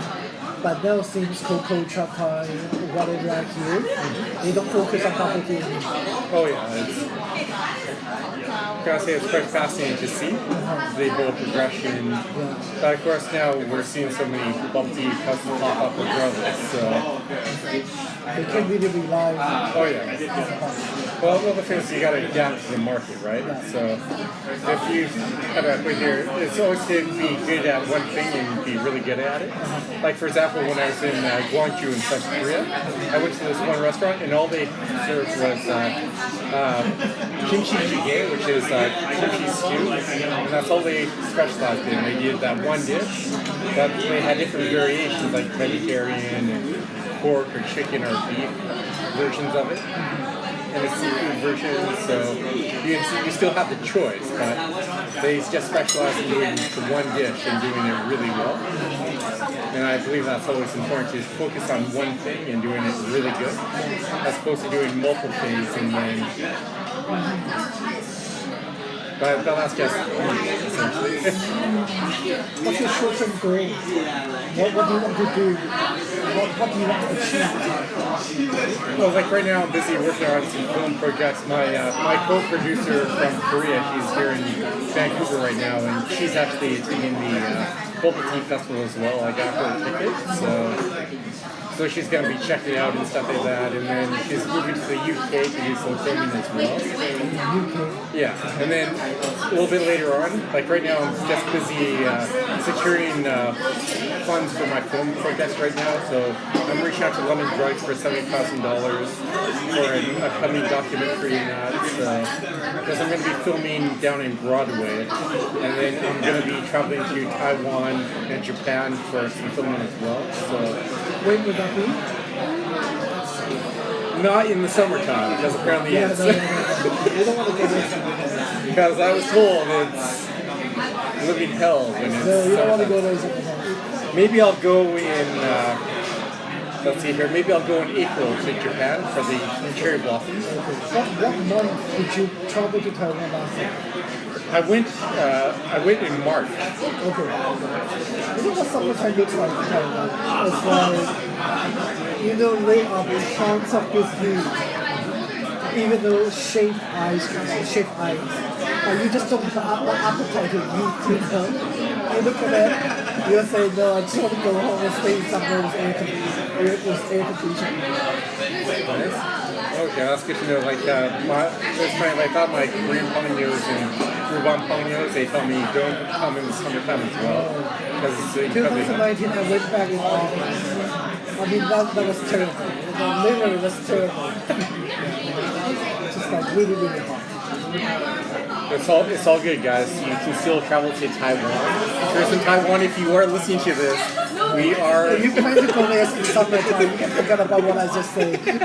We're just discussing recommendations as to when to go. So the best to go not in summer, but if you already plan to go in summer, then you can discover. I should have brought my Taiwan Heart of Asia bag to promote it. But recently, I saw a Facebook friend who posted that she just went back to Taiwan, and she said super hot that she can only wear shorts, not even pants, but pants will stick on her legs. That's why I wear a bathing suit. Thank you. Because like at the Bubble Tea Festival, I wore a bathing suit all 3 days because at least it was okay and bearable. I think October is pretty good. Oh yeah. So October is around 22, 25 degrees. I think that's more like Vancouver summer. So it's very comfortable. Interesting. Like me, the first time I went to Korea in 2014, I went in October and it was fantastic. Because it's weird. I went swimming in October and I'm like, aren't you cold? I'm like, no. It's like you don't know cold until you swim in Vancouver at English Bay and you come out a human popsicle, right? So, but yeah, I went swimming in Haeundae Beach, very very beautiful beach area and stuff like that. And again, best time is October and April to go swimming in that. And in October there's less people swimming, so go in October as well. Both cruise in Korea and cruise in Taiwan. I hope you're listening. It's all good. It's all good. So, are you go to the Korean festival in August? Or? I think so. I think I will go there. Last year I was there too. Oh yeah. Like me, I was there, but my producer didn't want to film it because there wasn't that much food options, surprisingly. So the only film was free. Yeah. But I probably could have done some interviews with Michael Chang because he's a good guy. Like if I was to actually interview Michael Chang, I think I would probably interview him at Soda, which is the Vancouver's best Korean restaurants here in Vancouver. So I'd probably bring him there.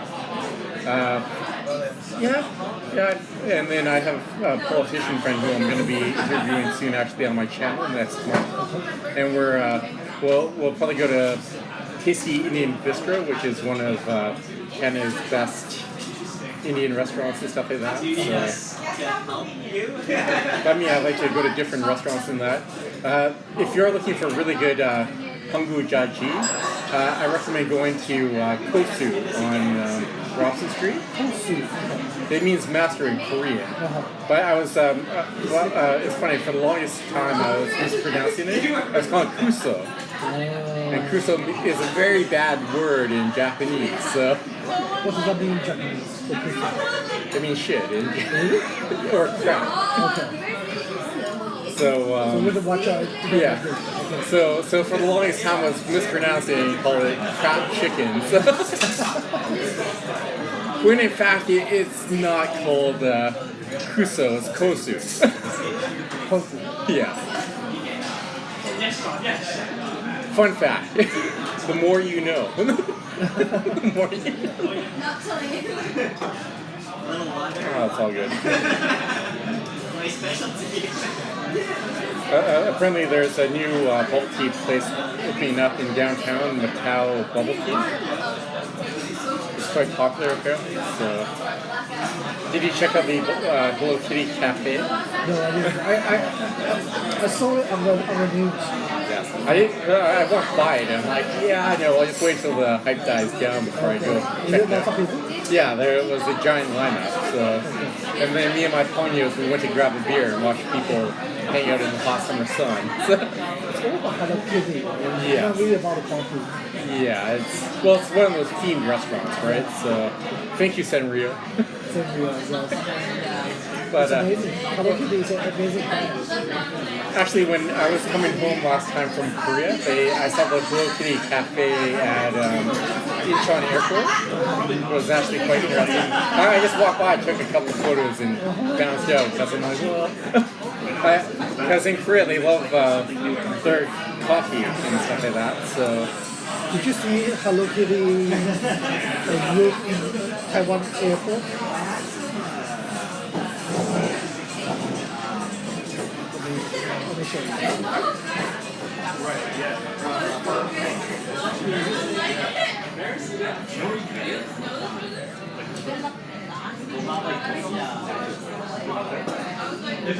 We have the only thing is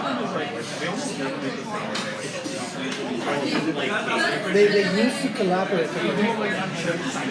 This one. oh yeah, I saw that. And last year there was Hello Kitty cushion on the end. Oh nice. I took two home. That's also I cool. shouldn't do that now. Brought to you by Ava Airlines, one of our sponsors. But I think the country is empty. The country is very empty. Yeah. I was going to ask, is there any areas in Taiwan that you'd recommend people not go to? You know, is there any, for example, Japan has Yakuza,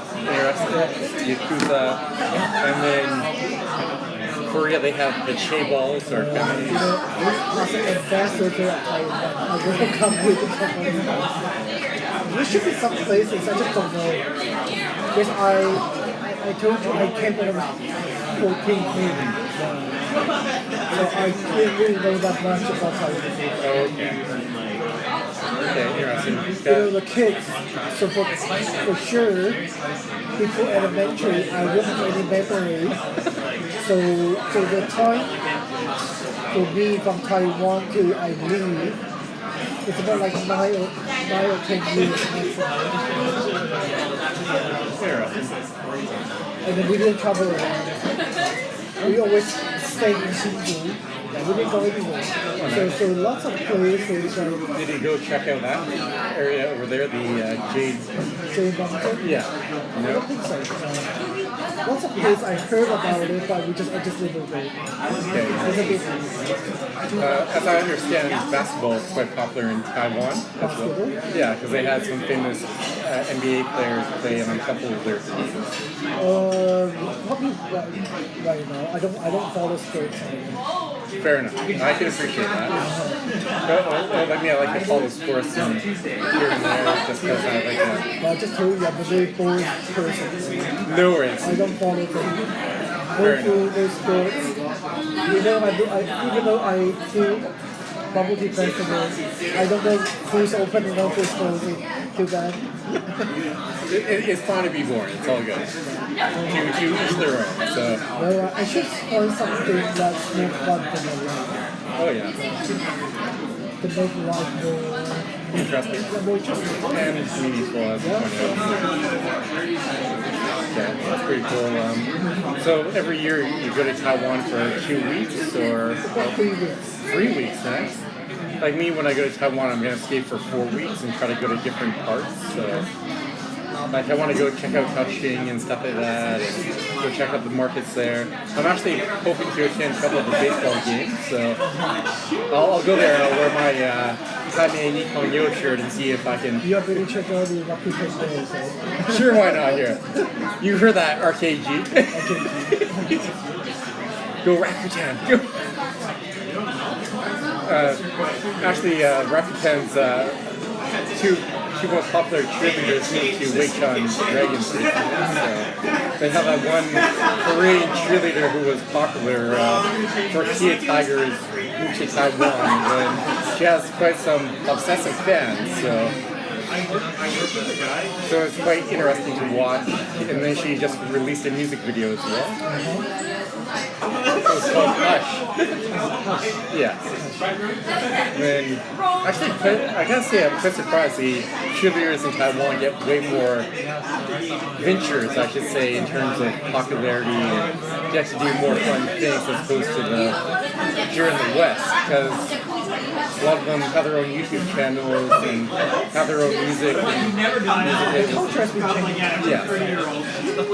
I don't think I think people is only focused on baseball players, not a cheerleader. But now since they are social media, Oh yeah. the gender equities are different, so people focus on different. Oh yeah. Some people they don't focus on baseball players, they focus on the cheerleaders. I'm actually in the process of inviting Taiwanese Food who's here in Vancouver right now to the Bubble Tea Festival. Her name is Shacy Lin. Oh, you like that?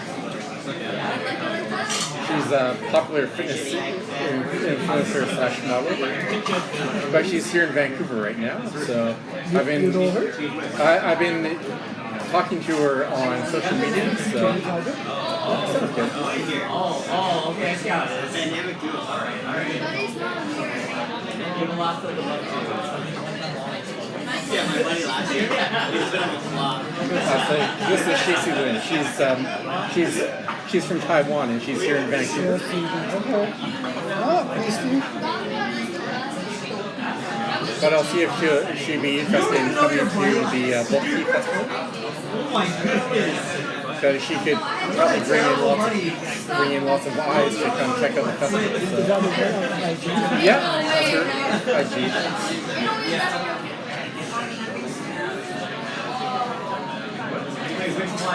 Because I talked to her on Threads. I was trying to invite her to the festival, so. Yeah, let me know if she's interested. Actually, terrible. Oh my god. Wait, this is your buddy. I would take one. So who is she?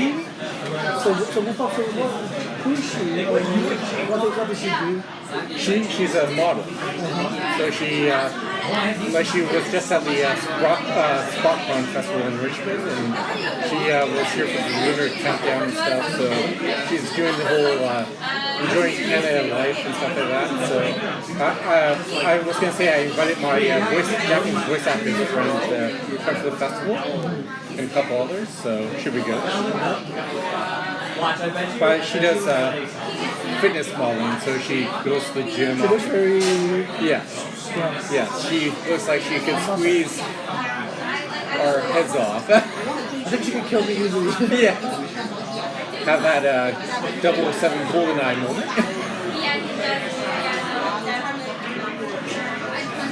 Wow. 614,000 followers.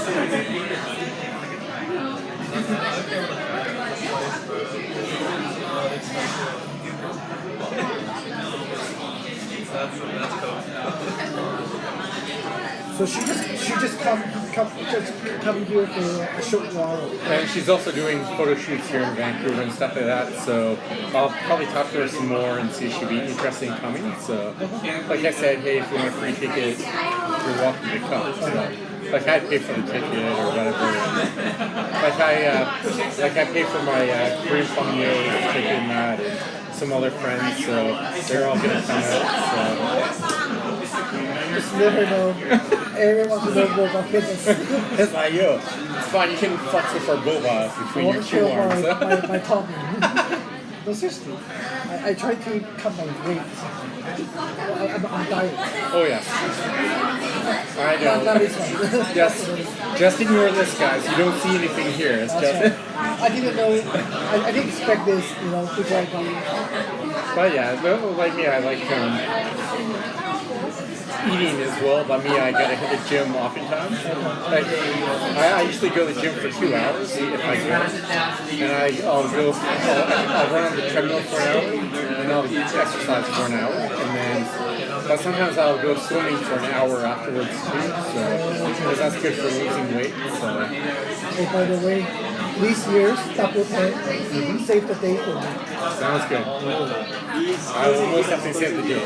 Because last year I was in Taiwan, but this year I'm the program manager. Oh, yeah. So I manage the program. Nice. So it's a Thursday. It's a Thursday. Thursday in Richmond. So we don't go to Florida. Not this year. Okay, that's good to know. Because Continental. Continental. Okay. Number 5 campus. Okay, sounds good. I'll come with something from that. So. Yeah, I can make it on Thursday. I'll be really tired the next day from work, but it's all good. But it's fun. It's worth it. Like I'll probably actually I started saving money for some new suits now, so I should get a yellow suit. When people can see me from the distance, it's like, yo, did you see that? Yeah, he's over there in the yellow suit. So I love yellow suits. It's a good idea.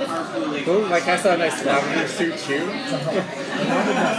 Like I actually got my suits done here in Burnaby down at Indochino because it's all custom fit. So. Is it expensive? Yeah, but you can get a good deal sometimes when you buy 2 suits. So I'll probably go there and buy their 2 suits next year and stuff like that. So To save some money. yeah, gotta save some money, right? So. How about you buy one for me? Sounds good. Sounds good. It's like yo, what? You're like yo, Pongyos. We'll see how that goes. I'm sure they'll love that. They'll be like. But it's fine, you can probably use my account, so. I'll be like, I lost all my hair. It's like, Shave it. Shave it before you like it. yeah, I'm sure no one's got it's all I can just walk in and get my discount. I'm like, hey, I was paying all day too, so you guys forget about it. Oh, it's all good. But actually, if you sign up to be part of the newsletters, you get discounts and stuff like that. Like I got a nice tuxedo shirt and stuff from them and different things. So, like I like the nice custom fit clothing in that. So, but I gotta say, custom suits are the best suits. So I gotta say, I like your drip when you got the Versace and all that. So. You got the loud bun, right? I love suits. I do have lots of suits. Nice. I like to get myself a nice Italy suit, a nice Italian suit one day. Well, we got Florida taking on New York right now as well, as you can hear in the background, guys. What? Oh, Vancouver's out. Yeah, we got booed out by the Edmonton Oilers. So sad. Next year, right, guys? Next year. Next year. Check out Vancouver Canucks. Yes. Hopefully it's go Canucks go and not go home Canucks. Go home Canucks. Oh, it's all good. I gotta say, I live right by the arena, so I hear everyone. Yes, I know who scores. Like, I don't even have to watch the game, and because the horn goes off right by my room, so.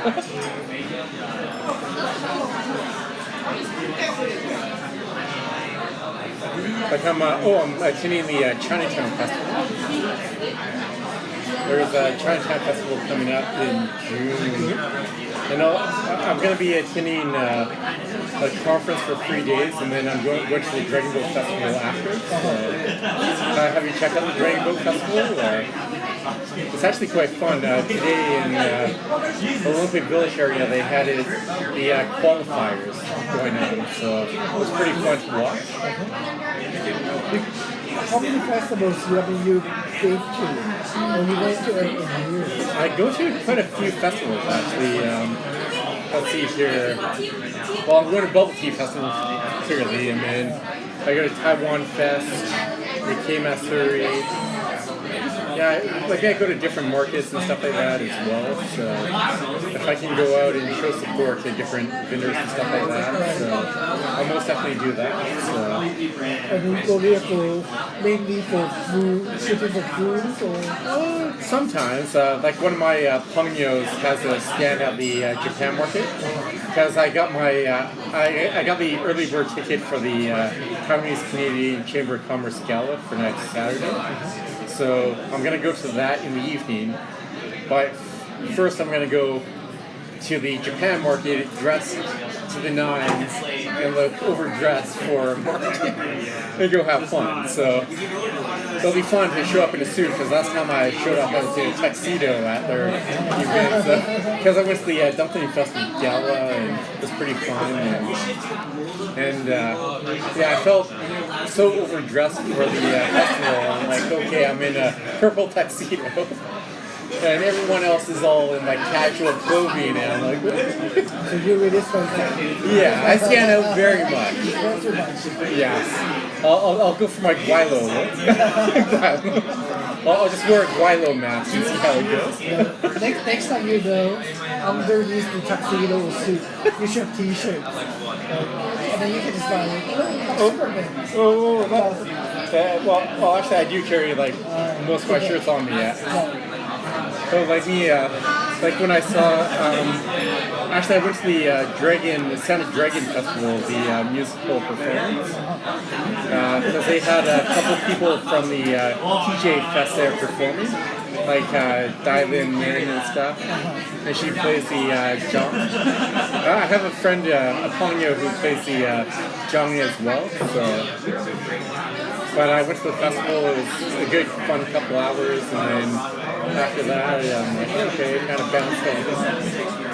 Oh, you've been TJ Fest? Yeah, TJ Fest was fun. So, like, I'm glad I went on the Saturday because the next day it rains. So.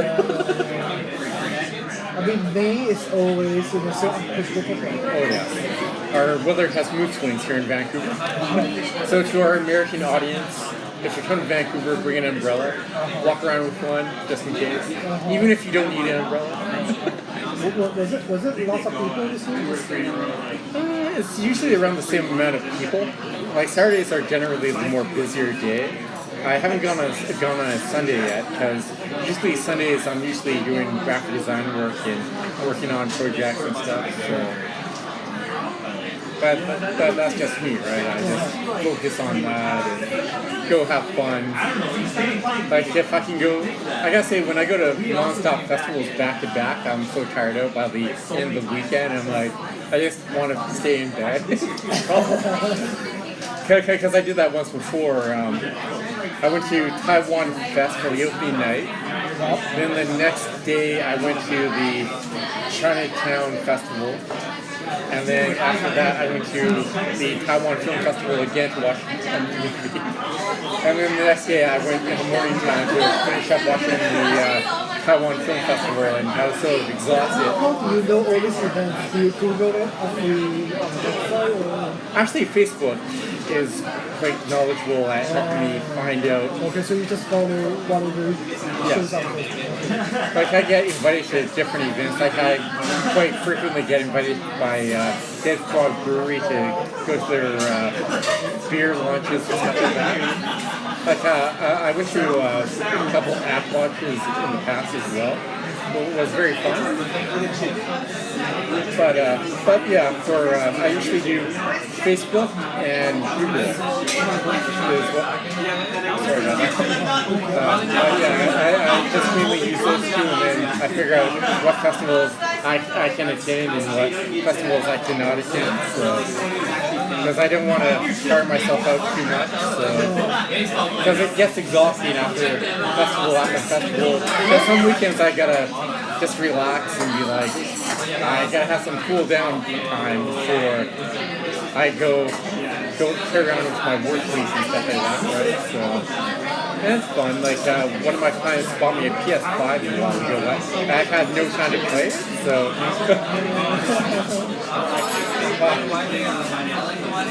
is what it is. So it's a busy lifestyle, but I gotta say it's worth it nonetheless. So, I mean, I really enjoy going to different festivals and stuff like that. Like I enjoy going to the bubble tea festival and that. Like it's actually quite nice living in Chinatown again because it'll only take me 20 minutes or 25 minutes to get down to Patterson. Because before it was maybe 35 minutes to half an hour to get there. So.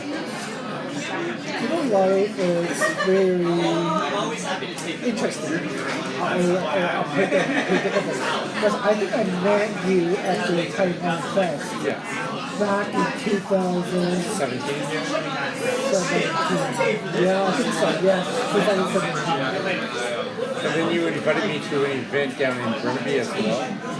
Yeah, I think at that time I didn't know that I'm going to organize this festival. Oh yeah. And then I've been to Korean festival for many times. I love it. Oh yeah. I know it's huge place. yeah. I really thought about I'm going to organize an event as well. I gotta say, the first time I went to the Korean festival was in 2014, and they had way more cultural things than now. Yeah, like they used to have a Korean wedding and stuff like that, and they'd wear the nice traditional hanboks and stuff like that. I was gonna ask, have you ever thought of implementing traditional Taiwanese clothing to your festival at all? I don't think there's such thing like that. Okay. So, but I'm not sure how much you know about Taiwanese history. I don't know that much. But even for the food, how can you tell Taiwanese food Chinese food? Good point. Because lots of people, even they're from China, and the time involved in the taste might be a little bit different. Oh, yeah. So does that consider Taiwanese and Chinese? Oh yeah, good point. Because one of the things with China, they have regional food, right? So we talk about Taiwanese or women, right? Long time ago they wear qipao. But Chinese people wear qipao too. Yeah. Yeah, so No worries. It's all good. Canadian people cheap out too, so it's all good. We all cheap out together. So. so I don't have that much political sense. I just think even for the history, I know Taiwanese people think Taiwan's Taiwan, not belongs to China. Well, when we studied whatever, even the history we studied the history of China. Oh yeah. So we got Ming Dynasty, Qing Dynasty, we got Confucius.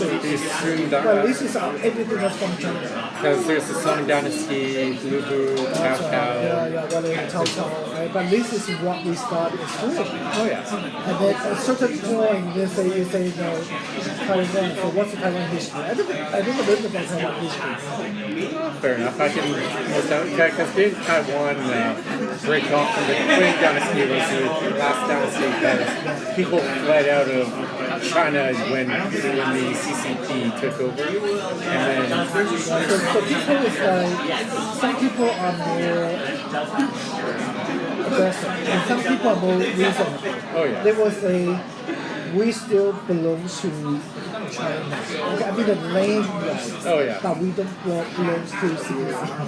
Okay, that's two different things. Yeah. You don't like CBC, but there are lots of Chinese people, not also good people too. So when you say you are Taiwan, but what's your history? I don't even think Taiwanese people respect about indigenous people.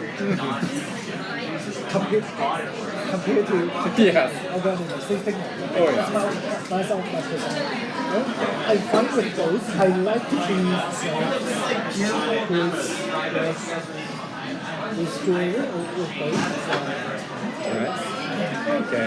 I can most definitely agree with you on that. It's tough to categorize. But probably two countries unique home because it's invented in 1980. from the city, right? In the Taichung city. So you can say that's Taiwanese street.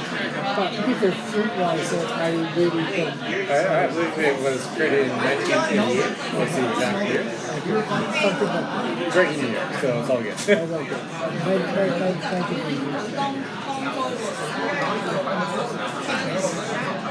So back to cuisine. So Hakka really different styles. Oh yeah. I don't know where Hakka people come from. Maybe I could do that. I'll have to work at trying to get a Hakka expert on my YouTube channel, so it's all good. Maybe there's a point of time Hakka people they move from somewhere to Taiwan. Oh yeah. Nice. I'll say, I gotta say, I find Taiwan very fascinating and the whole history of events that happened, like the White Terror and stuff like that, and how many people took artifacts away from China to preserve them because the Red Army was going to destroy Chinese history, right? So it's quite fascinating to see that all happen and how they fled out and preserved Chinese culture and adapted it all essentially to preserve what's left of Chinese culture essentially. So, to me, it's really about, for example, now we are, you know how Qing dynasty was already gone.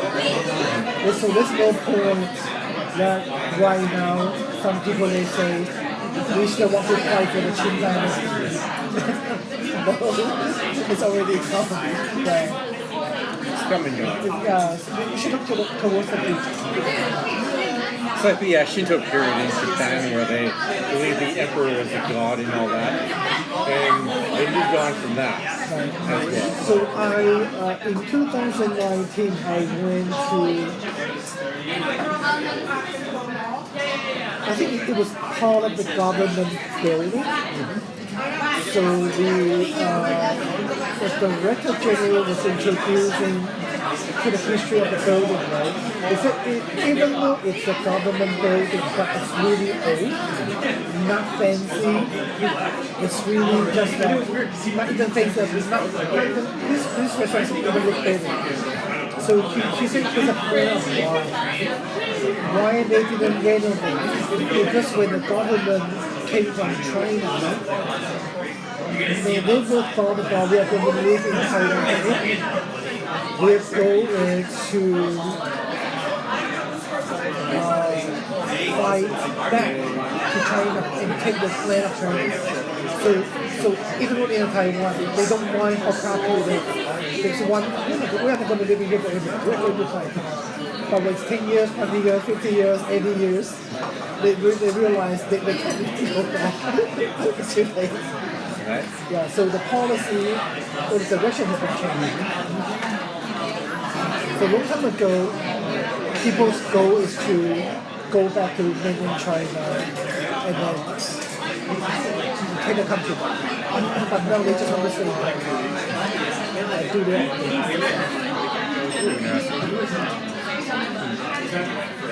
That's quite interesting. There was last weekend when I was at the Richmond Night Market, they had a Chinese gaming show set up at the night market, and I did an impromptu audition for their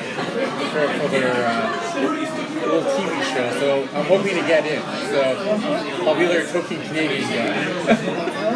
I'll see how that goes. So who knows? I might get in. I might not. It's all good.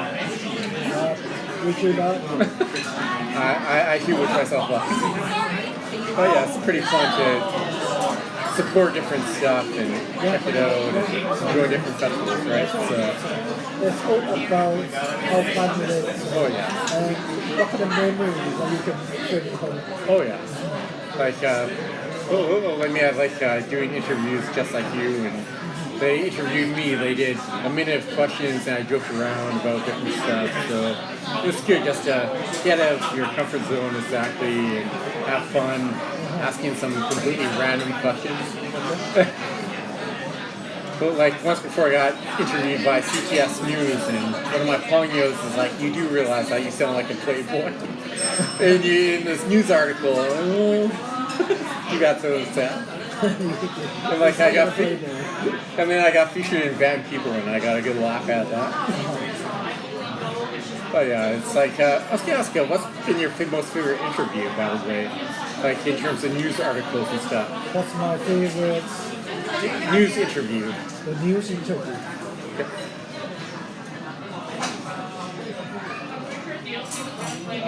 I don't know. It's just like well, the interview are quite short, so I can't really. No, it's not for interview. No, there's nothing on my mind right now. There was no Epoch Times talking or nothing like that.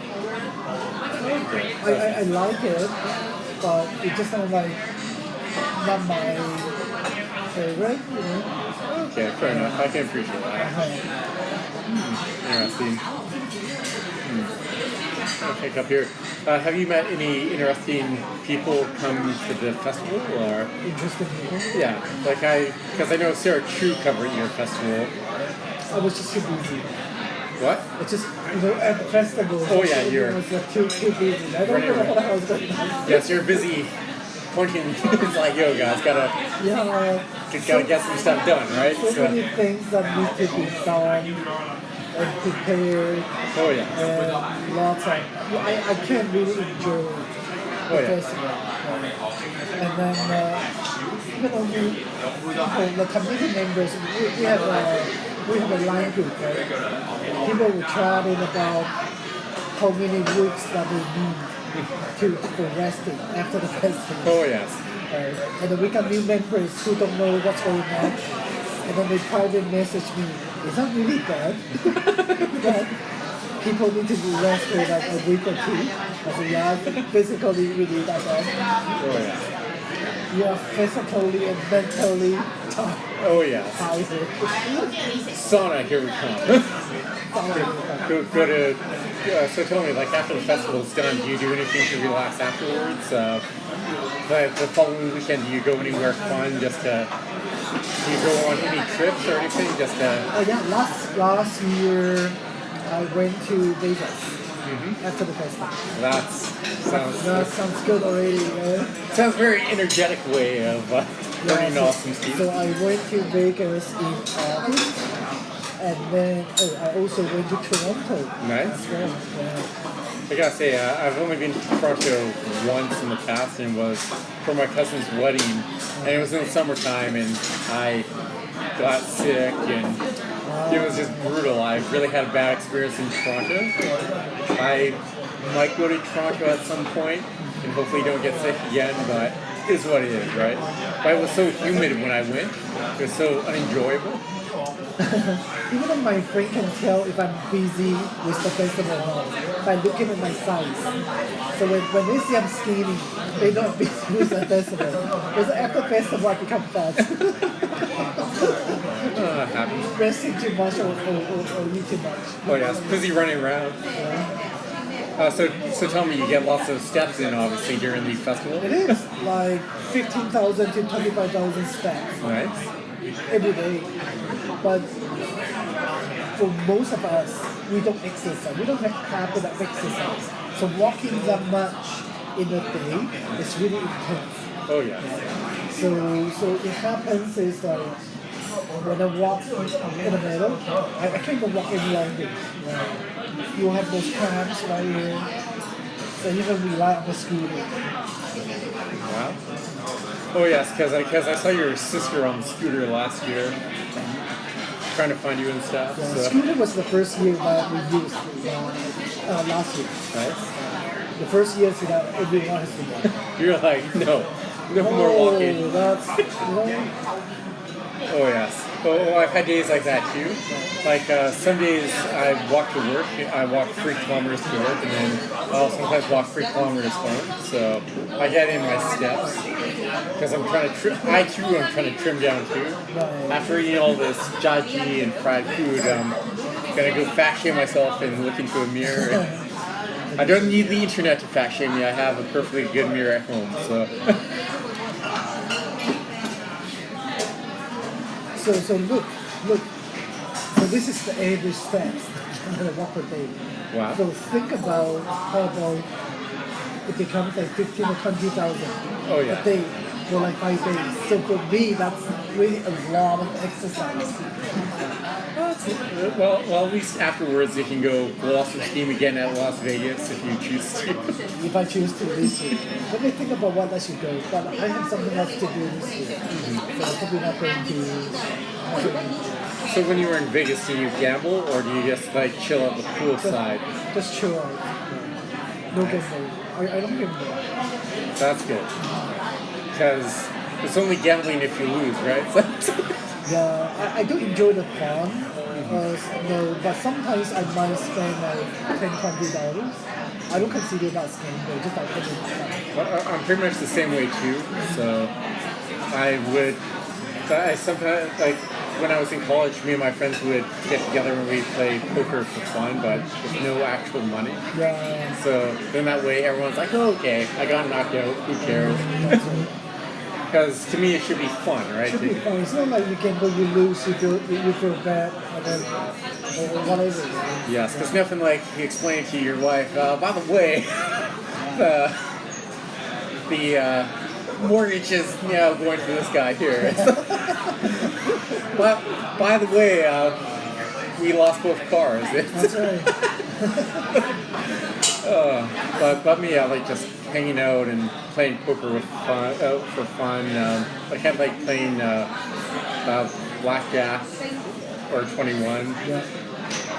To me, again, it should just be fun to enjoy hanging out with friends, having a pea joke, talking, and seeing how everyone's doing, right? So, and it's always important, like sort of like how we're doing this. We're just sitting down, we're enjoying food, talking, having random conversation for the YouTube audience. So I think this is actually the first time that we talk to each other for so long and try to know each other for many things. This is my first time doing this type of interview with an organizer rather than randomly at the event and you're tired out saying, I can't talk right now.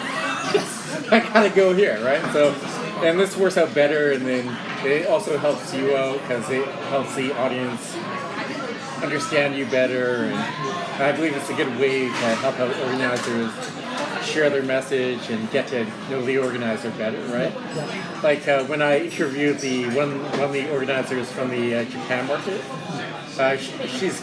she'll be coming to attend the festival actually coming up. So it was actually quite nice because you get to talk to them and just be more human, right? Essentially, so it's just entertaining, right? But like me, I like to just talk to people, have fun, and I gotta say, we got lots of leftovers. Well, it's pretty late now. Yeah, so it's all good. Like I gotta say, the food here has been pretty stellar and stuff like that. Yes. That's why we come to Myst. Yeah, as always. So yes, well, a good thing is we're not leaving hungry. No. We're not leaving full, right? Which is the main thing, because I hate going to a restaurant and you go and you come back. It's like, yeah, should maybe pick it up McDonald's on the way home. Oh, that's what happened when I go to a gala. You know, after gala, we used always to go to McDonald's. Yeah, so you go for a McRun. Then get the McRuns after. Sorry, McDonald's, you for that joke. That's a bad mixed joke, but it's all good.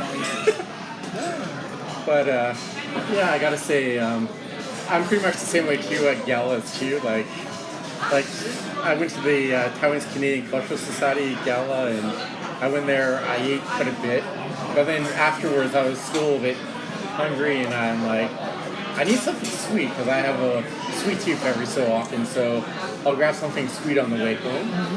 Like I might stop by Steamworks probably after we're done at the gala, and I'll go for some beer misu. Oh, Yeah, or picho misu. okay. Because in Italian, tiramisu means pick me up in Italian. So. Can you think of some other cool events? No, I love doing events right now. Oh yeah. I was gonna say you should come to the Italian festival next Sunday. Next Sunday? Yeah. It's very. It's on June 9th. It's gonna be super packed. It's on Commercial Drive. So it's a street festival. Yeah, it's all the way down Commercial Drive. Okay, what time from what time? It's until 11 till 9 at night. I'm volunteering until 4:30. So. Italian festival. Commercial. Yep. Commercial and It's all. It goes all the way down to Venables. So.